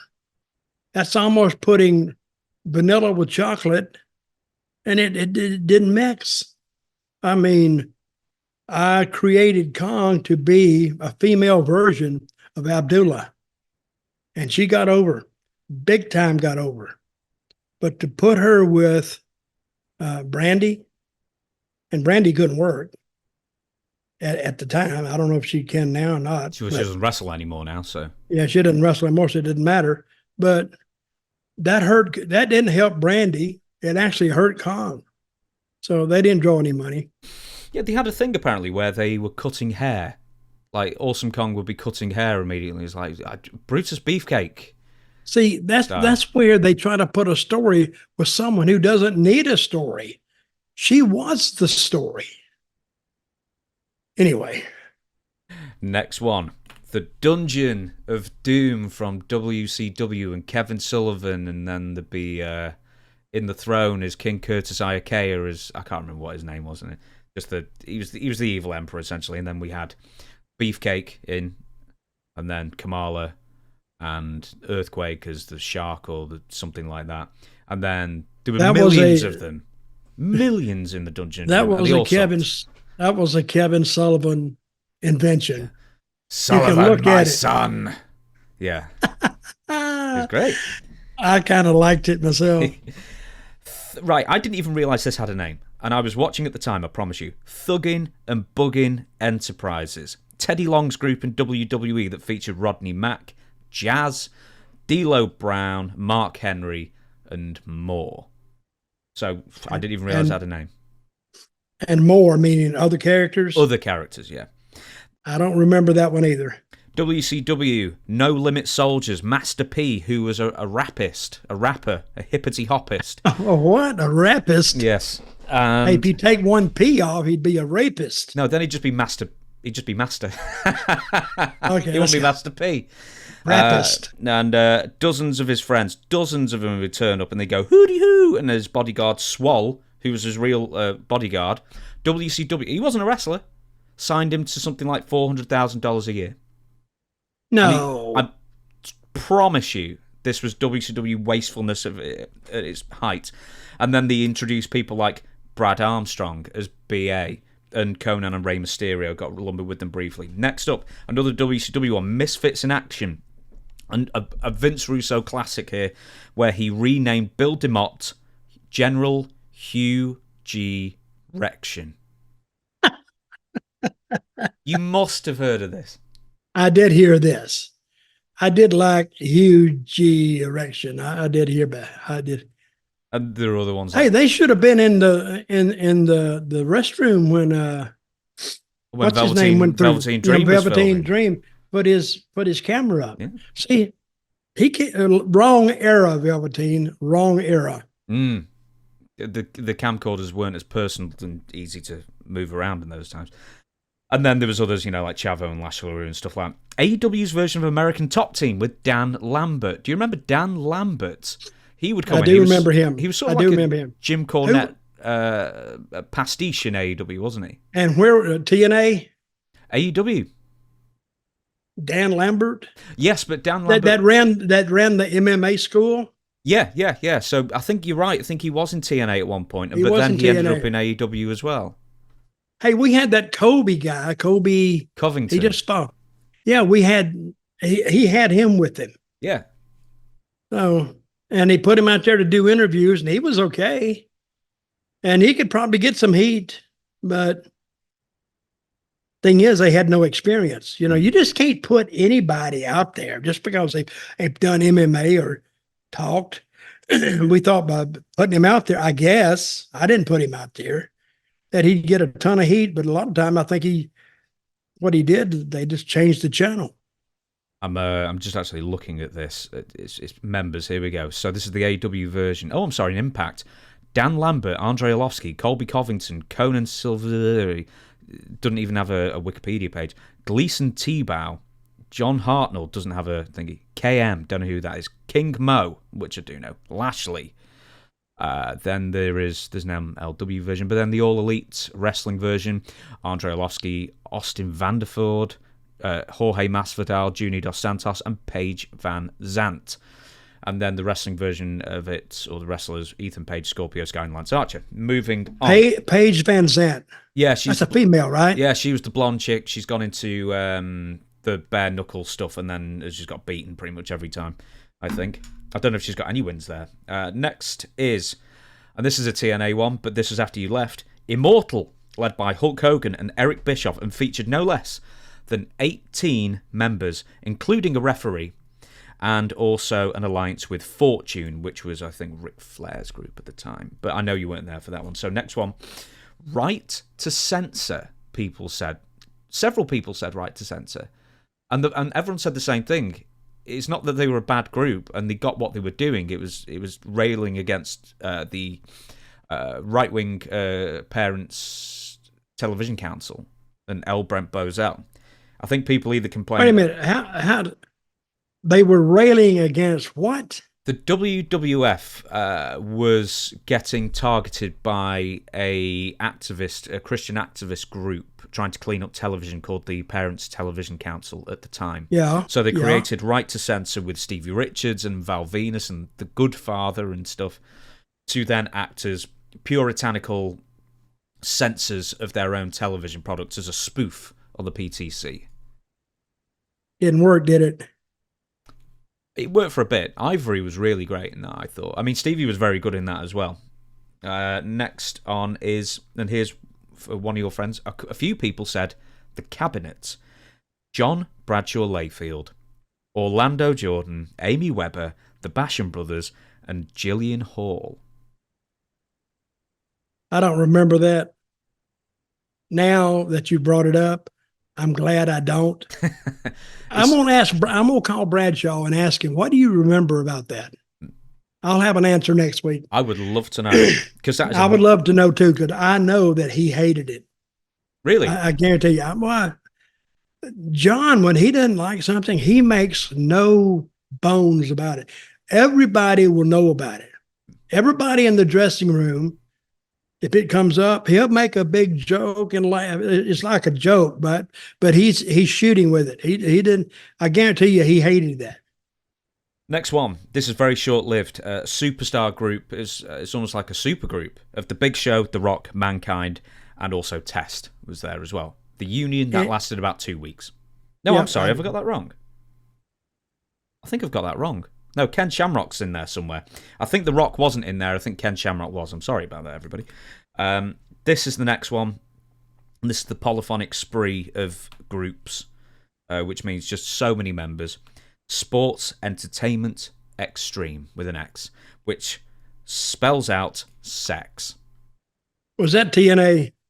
It was TNA. And who was the leader of it? Do you remember? Vince, wasn't it? Vince Russo? Yes, it was Vince Russo. 26 members of SEX between 2002 and 2003. They disbanded, I think, in June 2003, which is a few months before you got there. Next up, I'm sorry. That's why I went to TNA. Let's put a stop to that shit. I said, if you get rid of that sex, I might come in. Get rid of the sex from TNA. But, is what you should have said. But it was hey, when I got to TNA, you know, they had the girls in the cages. Oh, yeah. It's like, I don't know, it's supposed to be in a strip club atmosphere. I never got it, but. Did you release them? Like, give them the key? Well, we made one. I think we made one an announcer. Really? Well, what was her name? Who was the blind announcer we had? Oh, you're going to say Goldilocks. I don't think she was a stripper, though, was she? No, I don't think she was a stripper. Now, next one. A famous one. The Spirit Squad. Nikki, Mikey, Kenny, Johnny, and Mitch, aside from Nick Nemeth, or Nemeth, however you pronounce it, who turned into Dolph Ziggler. All the other careers were pretty damaged from that group. They were the male cheerleaders who seemed to live to get beaten up by Shawn Michaels and Triple H. Don't remember him. Oh my God, you have to watch some of that. Here's a very brief one, which you actually were in the company for, I think. Cody Rhodes as Stardust and Connor and Victor of the Ascension, Cosmic Wasteland. Was that in WWE? Yes, it was, yeah. I wasn't there. I think this might have been 2015, so maybe, I don't know. Do you remember Cody as Stardust? Cody as Stardust? Yeah, it was his version of Goldust. That was Dustin as Stardust, right? No. He was something else. No, Dustin was Goldust. Cody was Stardust. Okay, I do remember that. That bombed. More recent, Best Friends, Chuck Taylor, Trent Barretta, Orange Cassidy, and Chris Statlander, AEW. That was early AEW, right? Yeah, I think so. Next one, Dixieland / Team Dixie. Get a load of this group. EC3, King Mo, Tyrus, Magnus, who's Nick Aldis, Bobby Roode, Austin Aries, The Bromans, Rhino, Ryklon, who I've no idea who that guy is, Snitsky, and Rockstar Spud. That's quite the conglomeration. Oh, well, I do like the lineup. They would be entertaining. Who's Ryklon? I don't remember that name. I don't remember it either, but I remember some guy named that. But have you ever talked to Spud? You ever done an interview with Spud? No, he is English, isn't he? Yes. Rockstar Spud, yeah. Yes. I remember him as always being Dixie Carter's like little subordinate at the time, and he was good at that. He was very good at that. He did have some talent. I'm Googling Ryklon. It was Ezekiel Jackson, would you believe, whose name's already come up in this one. Next, we have a few people who said later versions of the Four Horsemen, the mid-90s ones. I happen to like quite a lot of the later Horseman versions. This one, The New Breed in WWE ECW, Elijah Burke, Marcus Corvon, who was Monty Brown, Matt Stryker, who I've already mentioned, Kevin Thorne, Ariel, who's Shelly Martinez, and briefly CM Punk. Now, next one is The Millionaire. Stop me if you want to bring up a story on any of the people I mentioned, by the way. The next one is The Millionaires Club and the New Blood in WCW. Next one, you probably going to have something to say about the Varsity Club. Kevin Sullivan, Mike Rotunda, Rick Steiner, Steve Williams, and Danny Spivey. I never got it. I remember the Varsity Club. I just don't get it. what is one of the phrases I said starting this podcast? Keep it simple, stupid. And they didn't keep it simple. Don't make wrestling fans think. Give it to them. And they tried to make them accept this stuff. That would mean they'd have to think about it. You don't want wrestling to think. You want wrestling to be entertained, I think. I'm going to speed through these last few, and then we're going to get to the ones that I know you do have an opinion on. So, The New Day, a couple of people said. Riot Squad, Ruby Riot, Liv Morgan, and Sarah Logan. Damage Control, Bailey, Dakota Kai, Io Sky, Kairi Sane, and Oscar. The Corporate Ministry, which I think 2 people said, which is interesting. That was about 99. This one's very brief. The New Brood, the Hardys and Gangrel. It didn't work at all, and I think everyone agrees with that one. The $1 Million Corporation, which you were there at the time. This was Ted DiBiase as a manager, and he was managing the biggest bunch of bums in the world. What year was this? 95. You were there at the time. Didn't last long, did it? Or no? Well, let me tell you, he had. You know, when I say, oh, that lasted a month, 2 months, 3 months. You know, even when I was in WWE, I still didn't watch the show. Even when I was there, they had monitors all over the place, and I didn't watch the show. Let me tell you who was in. Ted DiBiase, of course. Nikolai Volkov, whose character, and this is in 94, and his character was that he was down on his luck, and he wore like trunks with cent symbols on instead of dollar. Ted DiBiase's version of The Undertaker, which was Brian Lee. Erwin R. Shyster. Bam Bam Bigelow. Nothing wrong with Bam Bam Bigelow. Tatanka as a bad guy. Karma, as in The Godfather, but stripped of all personality. King Kong Bundy in 95. Psychos. What's his name? King Kong Bundy. King Kong? Yeah. Oh, I thought you said Hing Hong. I don't know what I thought they changed his deal to Chinese guys. The next one's Psycho Sid, of course, and then we've got 123 Kid, Santa Claus, which is Balls Mahoney, and very briefly The Ringmaster, which was Steve. Horrible. Next one. We only got a few. 3 Count, Shane Helms, Shannon Moore, and Evan Courageous, and briefly Tank Abbott, who were a boy band in WCW. They had to get character. Legacy, Randy Orton, Ted DiBiase Jr., Cody Rhodes, and briefly Manu and Sim Snooker. The Firm in AEW, Stokely Hathaway, Ethan Page, Gun Club, Matt Hardy, and a bunch of others. And then someone wrote, and this got the most likes of any comment, someone wrote Any Faction with Chris Jericho. Now, these were the worst? Apparently these are the worst, yeah. These are the Said worst. Any Faction with Chris Jericho. Yeah, I don't remember any faction with Chris Jericho I remember really loving, in fairness. No. Now, these are the ones that I know you've got an opinion on. The next generation in TNA of Eric Watts, David Flair, and Brian Lawler. Dead before arrival. Horrible. Who came up with that one? Wasn't me. Hey, the only thing I came up with really in TNA that's worth even talking about was the knockouts. And Queen Bundy, King Kong, Queen Kong. Next one, your favorite, the Maximum Male Models. Whew, terrible. Did they ever have a match?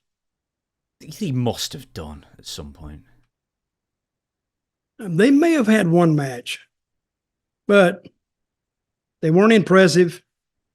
And I thought that would have killed LA Knight, but it didn't. He came back later as LA Knight and got over. The next one is Retribution, led by Mustafa Ali and featuring Mace, Slapjack, T-Bar, who someone also wrote Teabag, Reckoning, and Retaliation. So this is the Mustafa Ali. And that was when there's in that dark gym, like street deal, horrible.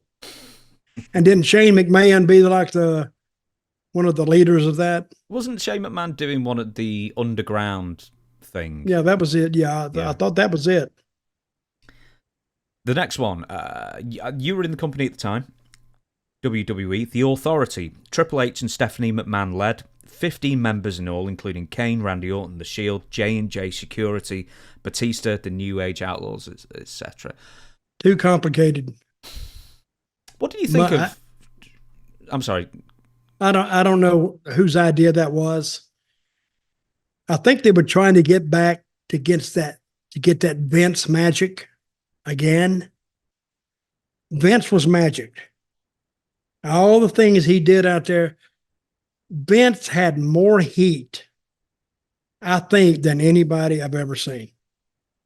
He could just walk to the ring, and the people, it was if he could have actually wrestled a little bit, they'd have had a lot more sellouts than they had. But they were trying to recapture magic in a bottle that they caught with Vince McMahon when he was the boss and he was firing everybody. But I will say that he had more heat than I've ever seen anybody have. One of the knocks I always heard at the time with Triple H and Stephanie McMahon, and Stephanie in particular, is that the biggest difference between that and Vince McMahon when he was doing the corporation thing and the evil owner is that Vince McMahon got his comeuppance all the time. Yes, constantly. He did. Several times a week sometimes. Whereas Stephanie never got her comeuppance. Never got it. Never got anything on her or Triple H. But Vince got buried every week, which gave him something to be mad about the next week. I love the kiss my ass deal. I know with Jim you Ross. do. I know you do. I love that. And Jim Ross, he didn't want to do it. I don't blame him. But because Vince would make guys do things that he knew they would strongly object to.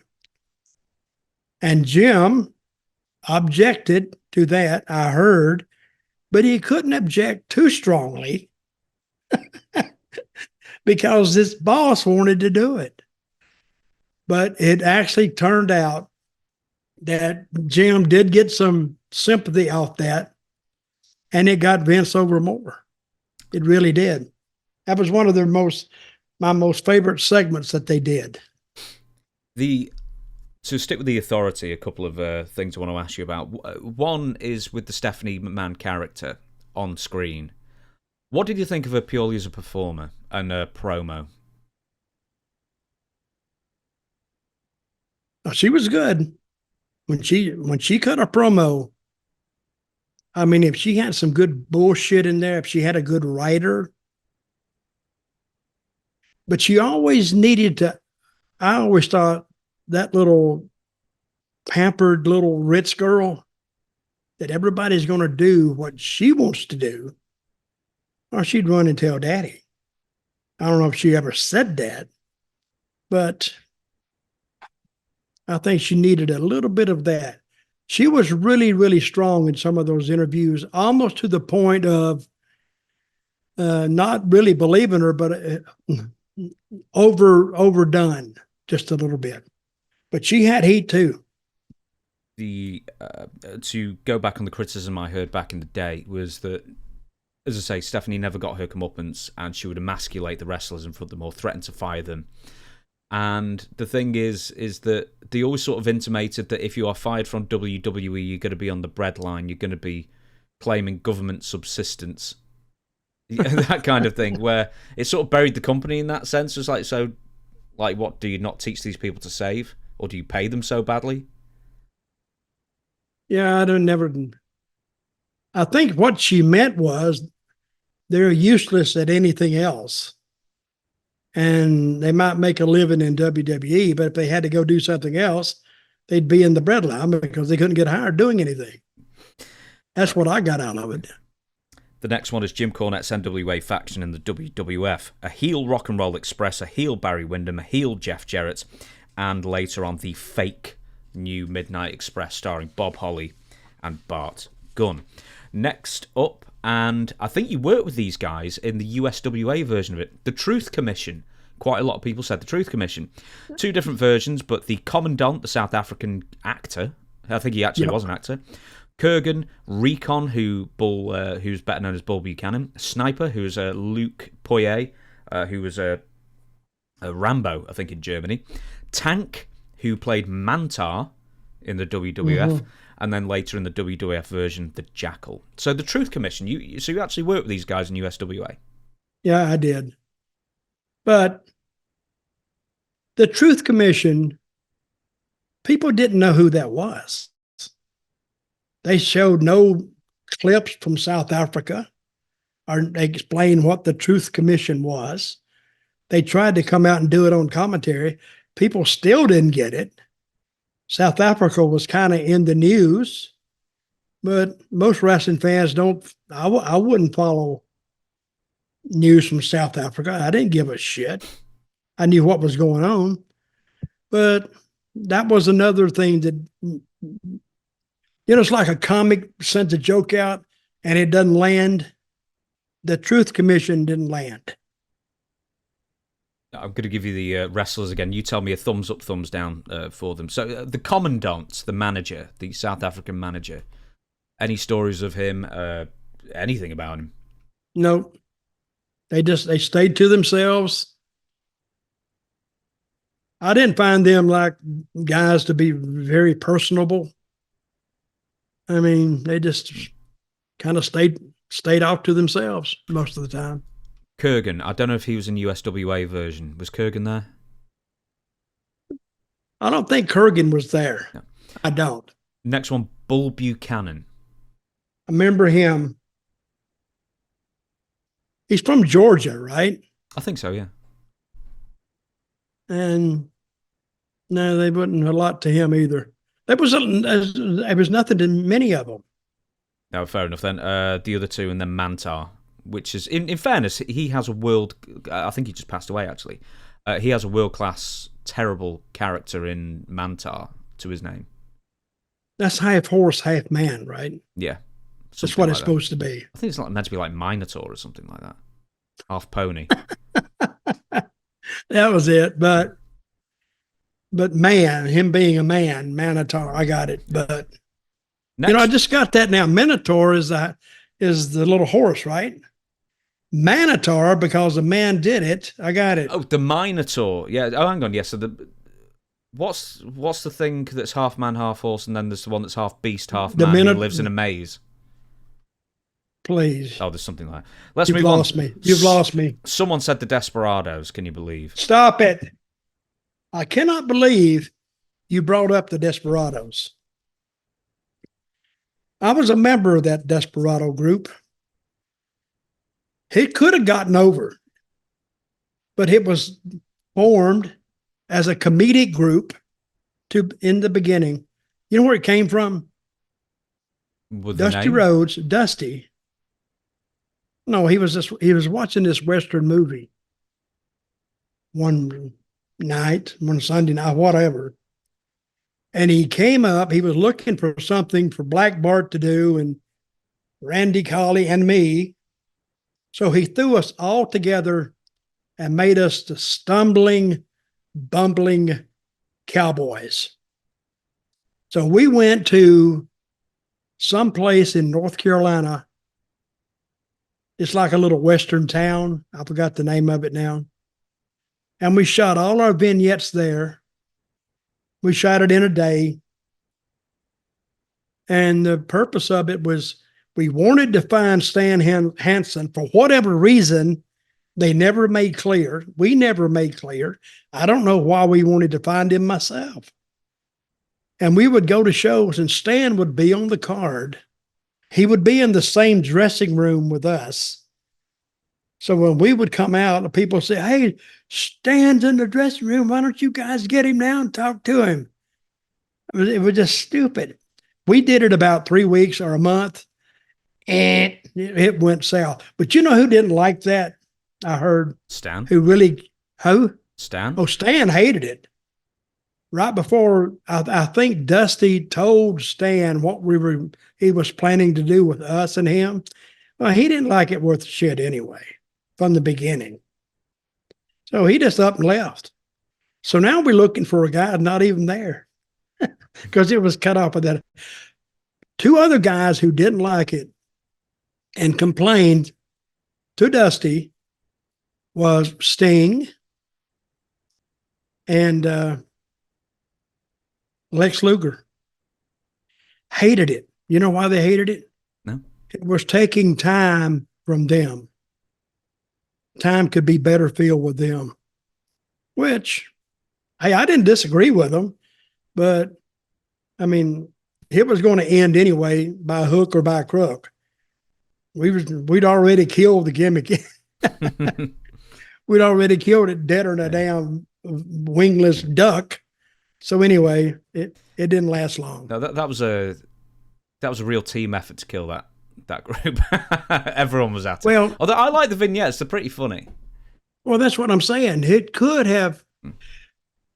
This is what I think people don't understand. You got to have something. It was a kid's deal, I think, more than anything else. And it was so stupid. But I like stupid shit. If it makes me, and then let them do something, okay, at least you've told a story that they're stupid or whatever. But I think the ratings actually went up just a little bit when the Desperados did the interview. Let's see what these guys are going to say. It was stupid. I agree.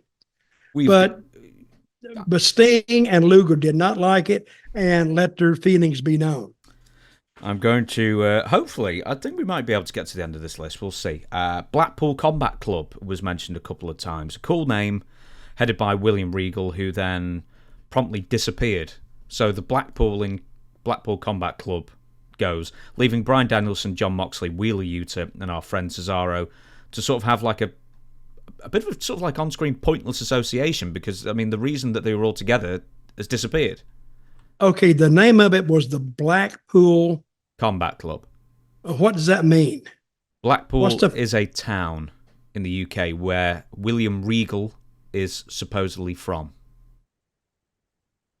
See, to me, I'm watching the show. They would bring out the Blackpool Combat. I never heard one word that Regal was from Blackpool. I guess they would announce him from Blackpool, but he never did an interview in the town or made it a big deal about that's why it's named that.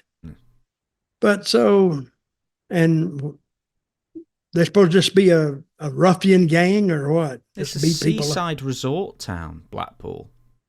Really? It's got piers. It's like Myrtle Beach. It's like, yeah, it's like Fort Lauderdale. It's like, was it Coney Island?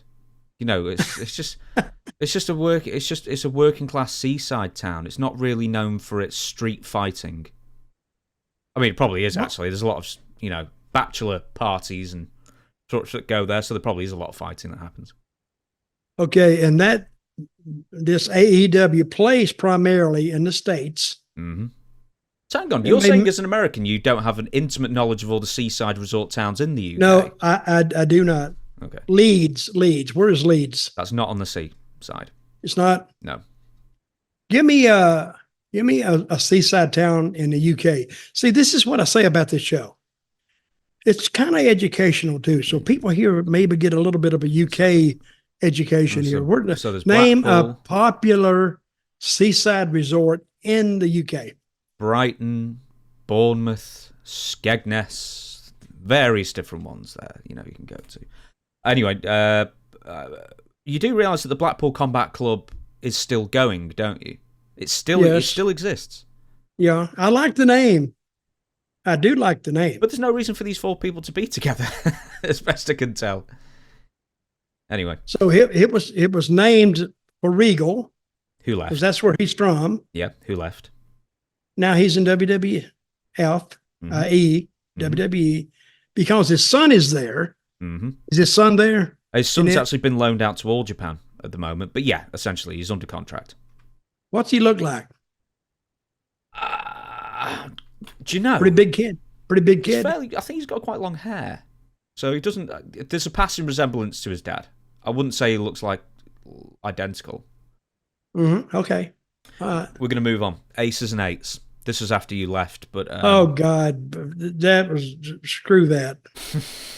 Hated that team. I hated that name and hated the groups. How much of it did you watch? Bully Ray was the leader. That's horrible. I didn't like it. Okay. Now, Bully Ray, usually I like Bully Ray's stuff. I do. But he's got a good head for the business. I didn't like that. Have we ever talked about Bully Ray on this show? A little bit, I think. Have you got a story about Bully Ray, Bubba Ray for us? Because since we mentioned it, why not bring it up? Bully Ray, he did a deal. Who was the woman, the old woman? Mae Young. That he power bombed off the top rope through a table. Mm-hmm. I'm thinking, and I used to like when he would land, he'd look like this. Like he was having a spasm. And I went, man.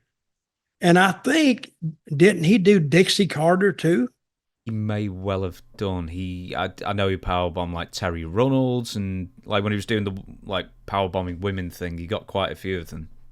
I think he got Dixie, which actually elevated her in my eyes that she would even take it. But I think she liked Bully Ray. And he says, I will protect you the whole way. You'll never feel it. And I don't guess she did, because she got up and she walked to the back. We stretchered her to the back, of course, but she got up and she was fine. So Bully Ray, he must have had a way with women, talking people into doing that stuff. If okay, say me. If he'd come to me and said, okay, Dutch, I'm going to power bomb you or power drive you through a table from the top rope, I would have said, bullshit. I'm not doing it. I'm going to take some tape with me. I'm taping myself to the top rope, and you won't be able to go anywhere with me. You know, so how he talked these people into it. Was Mae Young? Mm-hmm. Is that her name? Mae Young? Mm-hmm. And she was like 80. And if I'm a fan, and you can tell that Mae was an elderly lady, for him to do that, I mean, even if you're protecting her, you say, man, somebody's going to get killed here, because you can't play with doing stuff like that. And he did it. Which made Mae Young tougher than hell. But to me, that was believable, that he could get her up there and powerbomb. Not that he just got her up there, that he powerbombed her. Crazy. Did you ever see any of the stuff where Bully Ray marries Brooke Hogan in TNA? I think I was gone. I know you were gone, but I think I was gone. No, I didn't see any of it. How was it? Do you know, I think for that time, it was like probably the most entertaining stuff they'd done in quite a while. It was good. I may go back and try to find that. I think we've got time for a few more. So, Men on a Mission. You were in the company in WWF at the time that Mabel and Mo. Rapper Oscar was there. Any memories of any of the three, in fact? See, well, a company like WWE, I didn't travel with them. Actually, we sat in different parts of I sat close to them, but I was never, I just knew them, never knew they never shared any intimate stories with me, and I never went drinking with them because I didn't drink. I never did anything. At that time, I just wanted to go to the town, do the job, and go home. Basically is what I wanted to do. Next one. Several people said the Dark Order had 16 members. What people have said is only ever good when Brody Lee was the head of the Dark Order doing a Vince McMahon impression. Mostly a bunch of nameless, faceless types. Currently comprised of... that's mostly AEW now anyway. They bring guys out there, and I've been watching the show. Not lately, But and I didn't know who any of these people were. Tony Khan has a problem introducing characters. He just throw them out there, a bunch of mask guys with Mexican names and, that they would use in Mexico, but really no backstory on them. He's got one guy there, and he's very, very good. What is his name? He didn't wear a mask. Not the Avenger. I was going to say, you're not narrowing it down too much there. Good guy doesn't wear a mask. Yeah, but he does the Mexican style. He does a crazy stuff. You know who I'm talking about? No. Well, Someone. I wish I'd. Well, I don't know his name. Hey, I've been hit on the head a couple of 100,000 times. I forget. We'll move on. We've got a few more left. The League of Nations. Horrible. I hated this one. Wait, and they're all good. Oh, that was when I first started managing Del Rio. Yeah, I think the so, League yeah. of Nations. Here's a story about that. I went out with Del Rio, started managing. Nobody told me that Del Rio was in the main event that night. So I left. Nobody told me. So when it come time, and Vince said, "Where's Zeb? Where's Zeb?" And they went looking, and they come back and says, "Zeb's gone, Vince." He went, "That son of a bitch, old timer bastard. Shit, let's go." Didn't say nothing about it. He just said old timer and let it go. Of course, I could have told them from the moment they put me with Alberto Del Rio. That was dead on arrival too. I tried to tell them, but you can't tell them because, it's their idea. And if you say, well, what do you think about this, and well, now you're trying to change it, and they thought it was a great idea, it didn't make sense at all, especially for me and Del Rio to even be together, because I was trying to kill him when I left. And then when I come back, now I'm teaming up with him. I've got something else to add to this. So Wade Barrett, Sheamus, Alberto Del Rio, and Rusev. 4 foreigners, as League of Nations, that's what it is. 4 foreigners who are all fed to Roman Reigns. All guys got under rather than over. I think that's fair to say. Everyone came out of it worse. Right. And I knew that's what they were going to do. So how could this group get over if we were put together just to be, to do the job for Roman? Nothing wrong with doing the job for Roman, but they went to big extremes to put these international guys together. And then, but it was more UK than anything. Well, Ireland. Or whatever. Yeah. But right, I've got a big question for you now. So, Alberto Del Rio, I don't know if this was quite recently, gave an interview where he said, backstage at WrestleMania 32, I can't remember if you were there or not off the top of my head, Del Rio said that there was a big fight between 3 versus 1, essentially. And we don't know who was on what side. Wade Barrett, Sheamus, Alberto Del Rio, Rusev, about a minute before they were due to go out on stage at WrestleMania 32. So this was happening in guerrilla position, where there was some sort of big disagreement over something. One of those 4 was having a big complaint, and someone else apparently got him up against the wall. Don Harris, Shawn Michaels style. I don't remember that. I wasn't there. WrestleMania what? 32. I wasn't there at 32. Okay. Right. I was there at 29 and 30. People said Matt Hardy family faction. People said the Social Outcast with Heath Slater, Bo Dallas, Adam Rose, and poor old Curtis Axel. Which I was just thinking, he was lumbered with one terrible name after another, the poor guy. Several people said the New World Order, but specifically the later versions, either the 1999 version or the NWO Black and Silver versions. A couple of people have said the Elite of the Young Bucks and Kenny Omega and Adam Page. Now, this is one that I didn't know. Someone said the World Elite, which is TNA. Eric Young, Doug Williams, Magnus, again, Nick Aldis, Mr. Pogo, Kiyoshi, Homicide, Sheik Abdul Bashir, which was Daivari, Rob Terry, and Kevin Nash again. Do you remember this group? No? I kind of remember them, but remember, where was most of my time in TNA spent? In catering. We shall move on. The Kongtourage. Awesome Kong, Raisha Shaheed, who was cheerleading Melissa, Sojo Bolt, and the useless Rakakan.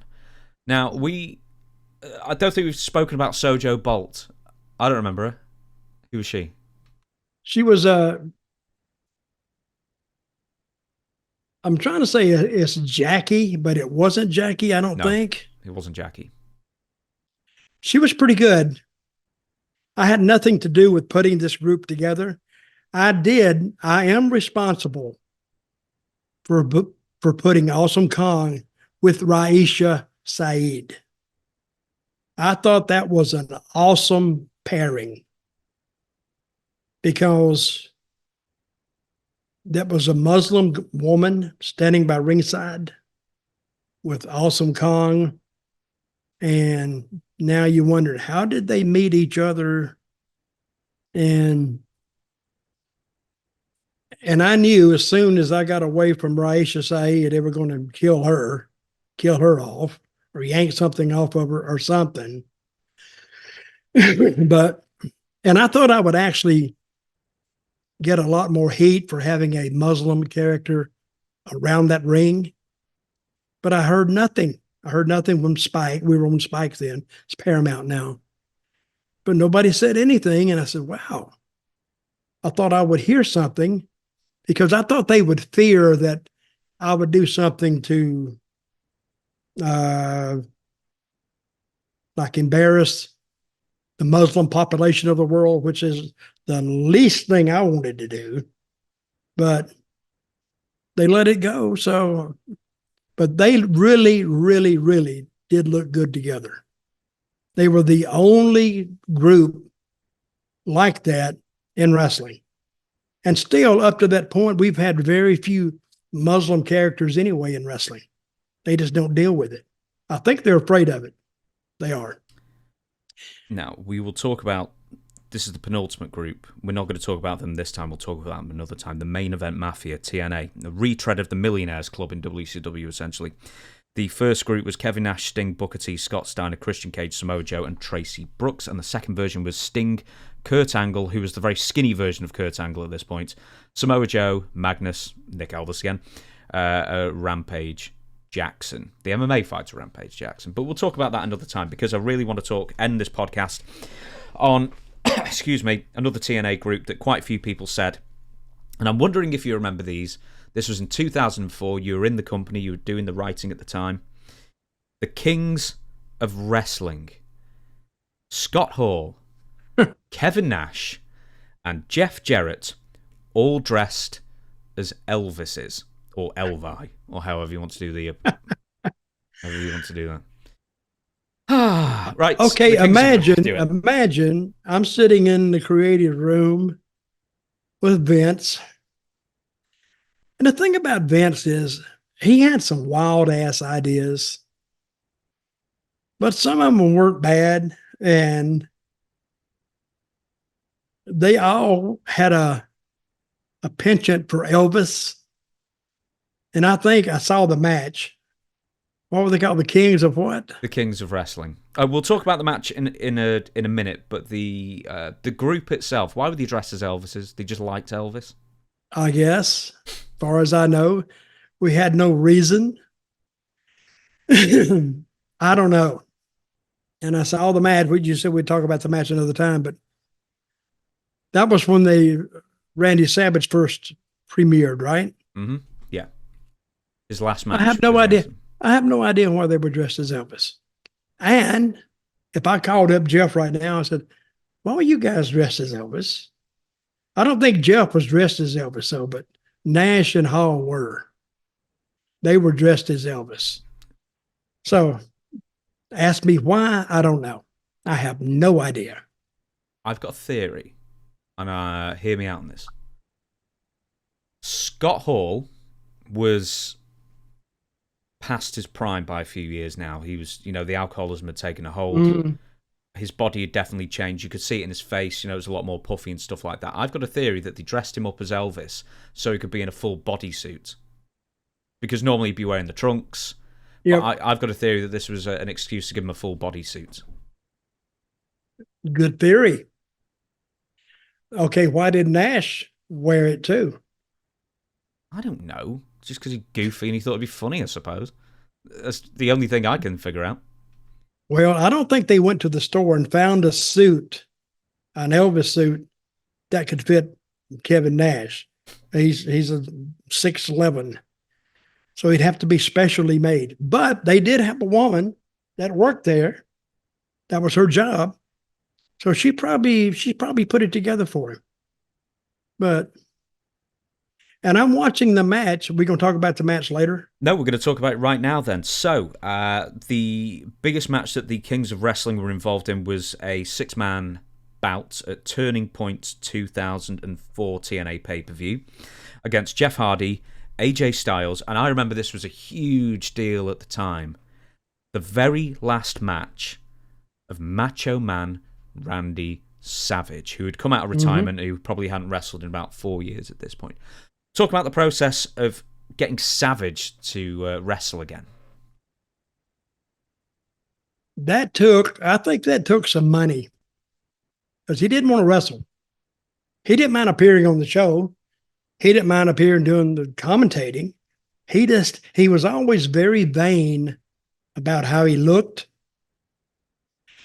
So, and even when he came out, he had an oversuit on, I think. No, he had like an all black kind of thing. He looked like one of like the stagehands when he came out. No, I thought, well, what I saw, I thought he had like a little bit of a knockoff of an Elvis suit too. But why was he late coming to that match? Remember, he was way, way late. I don't know the reason that they couldn't get him to come, or he said he wouldn't come, and they tried to get all of it. No, you signed a match, so it's going to be 3 versus 2. So it was the Kings of rock and roll, or whatever it was, versus who was it? AJ and who? Jeff Hardy and Savage. Jeff Hardy, yeah. But Savage wasn't there, so he was 3-on-2 most of the time. And then finally he came out, and at the very end, of course, the people popped when he came out. Then he got the tag and came in there and cleaned house, and 1, 2, 3, and ends up actually beating Jeff. What do you think of Savage's performance in that match? It was basic. Yeah, it was basic as it could be. That's all he wanted to do. And Jeff, to keep the peace, says, "Go ahead and beat me. Just beat me." And so Hall and Nash didn't get pinned. And I don't think we ever saw Hall after that again anyway. I think he came back in like 2010 briefly. Yeah, but after he left. But yeah, I think shortly after 2010. This, shortly after this, they all sort of disbanded. But I think Jeff, to keep the peace, said, "Take it on me."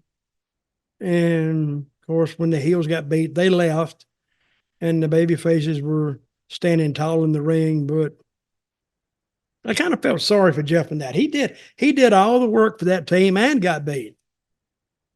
And he owned part of the company, and he does the job. So he wanted it to go. But anybody who knows anything about wrestling, getting beat is not the worst thing. You can always be rejuvenated. You can be revived. And we did revive Jeff later on, not too long after that. So I respect him for that. If you were to guess roughly, how much do you think Savage made for those appearances? Have you got any idea? I have no idea, but I would say, and I'm probably way, way wrong, but 10 grand. You think? Or maybe more.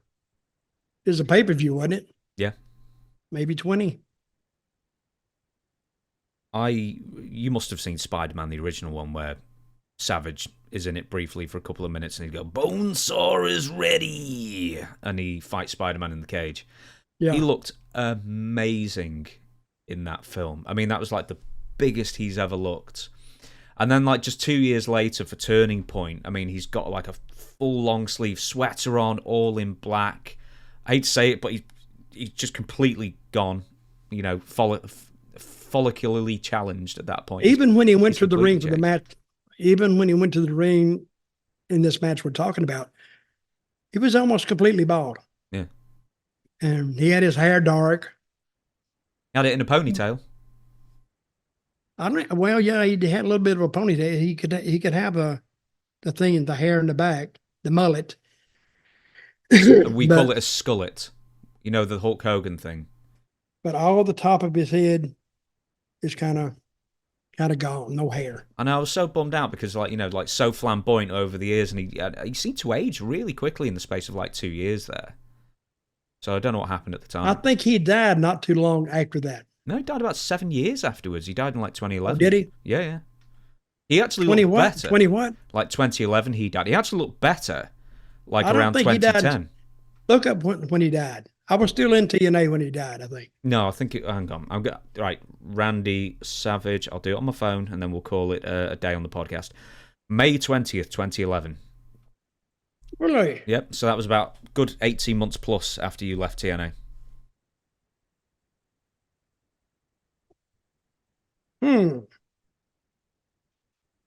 I'm in an alternate universe. He looked better when he balded out and just let it all go grey in a big beard. He looked better then. Mm-hmm. So for whatever reason, he wasn't hitting the gym. But anyway, and then he would never wrestle again after this match. So, on that note, we're going to close the podcast. What I think happened to Savage toward the end, he finally married his high school sweetheart. You read that? Yeah. Married on the beach.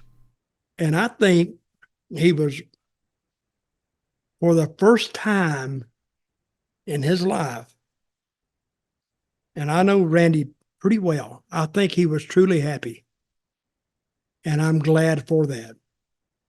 So when he had the heart attack or whatever he had, and he hit that tree, at least he had happiness right before he died. So I've never asked you this. When was the last time you spoke to Randy? Well, it was before he died. Well, yeah, I'd hope so. Randy, sorry, I just had to get that in there. But the last time, I guess when he was in that run in TNA, that's the last time because he was living in Florida. And usually when I get away from guys, I don't care. I don't call them up. I know them. If I need to call them, I mean, I can call them. But as far as staying in close contact, I never stayed in close contact with him. But probably the last time I talked to him is actually during that period that we showed that tape when he had that 6-man tag in TNA. Having said that, now we're going to close the podcast here, and we are back to normal schedule, ladies and gentlemen. So last week, excuse me, wheezing.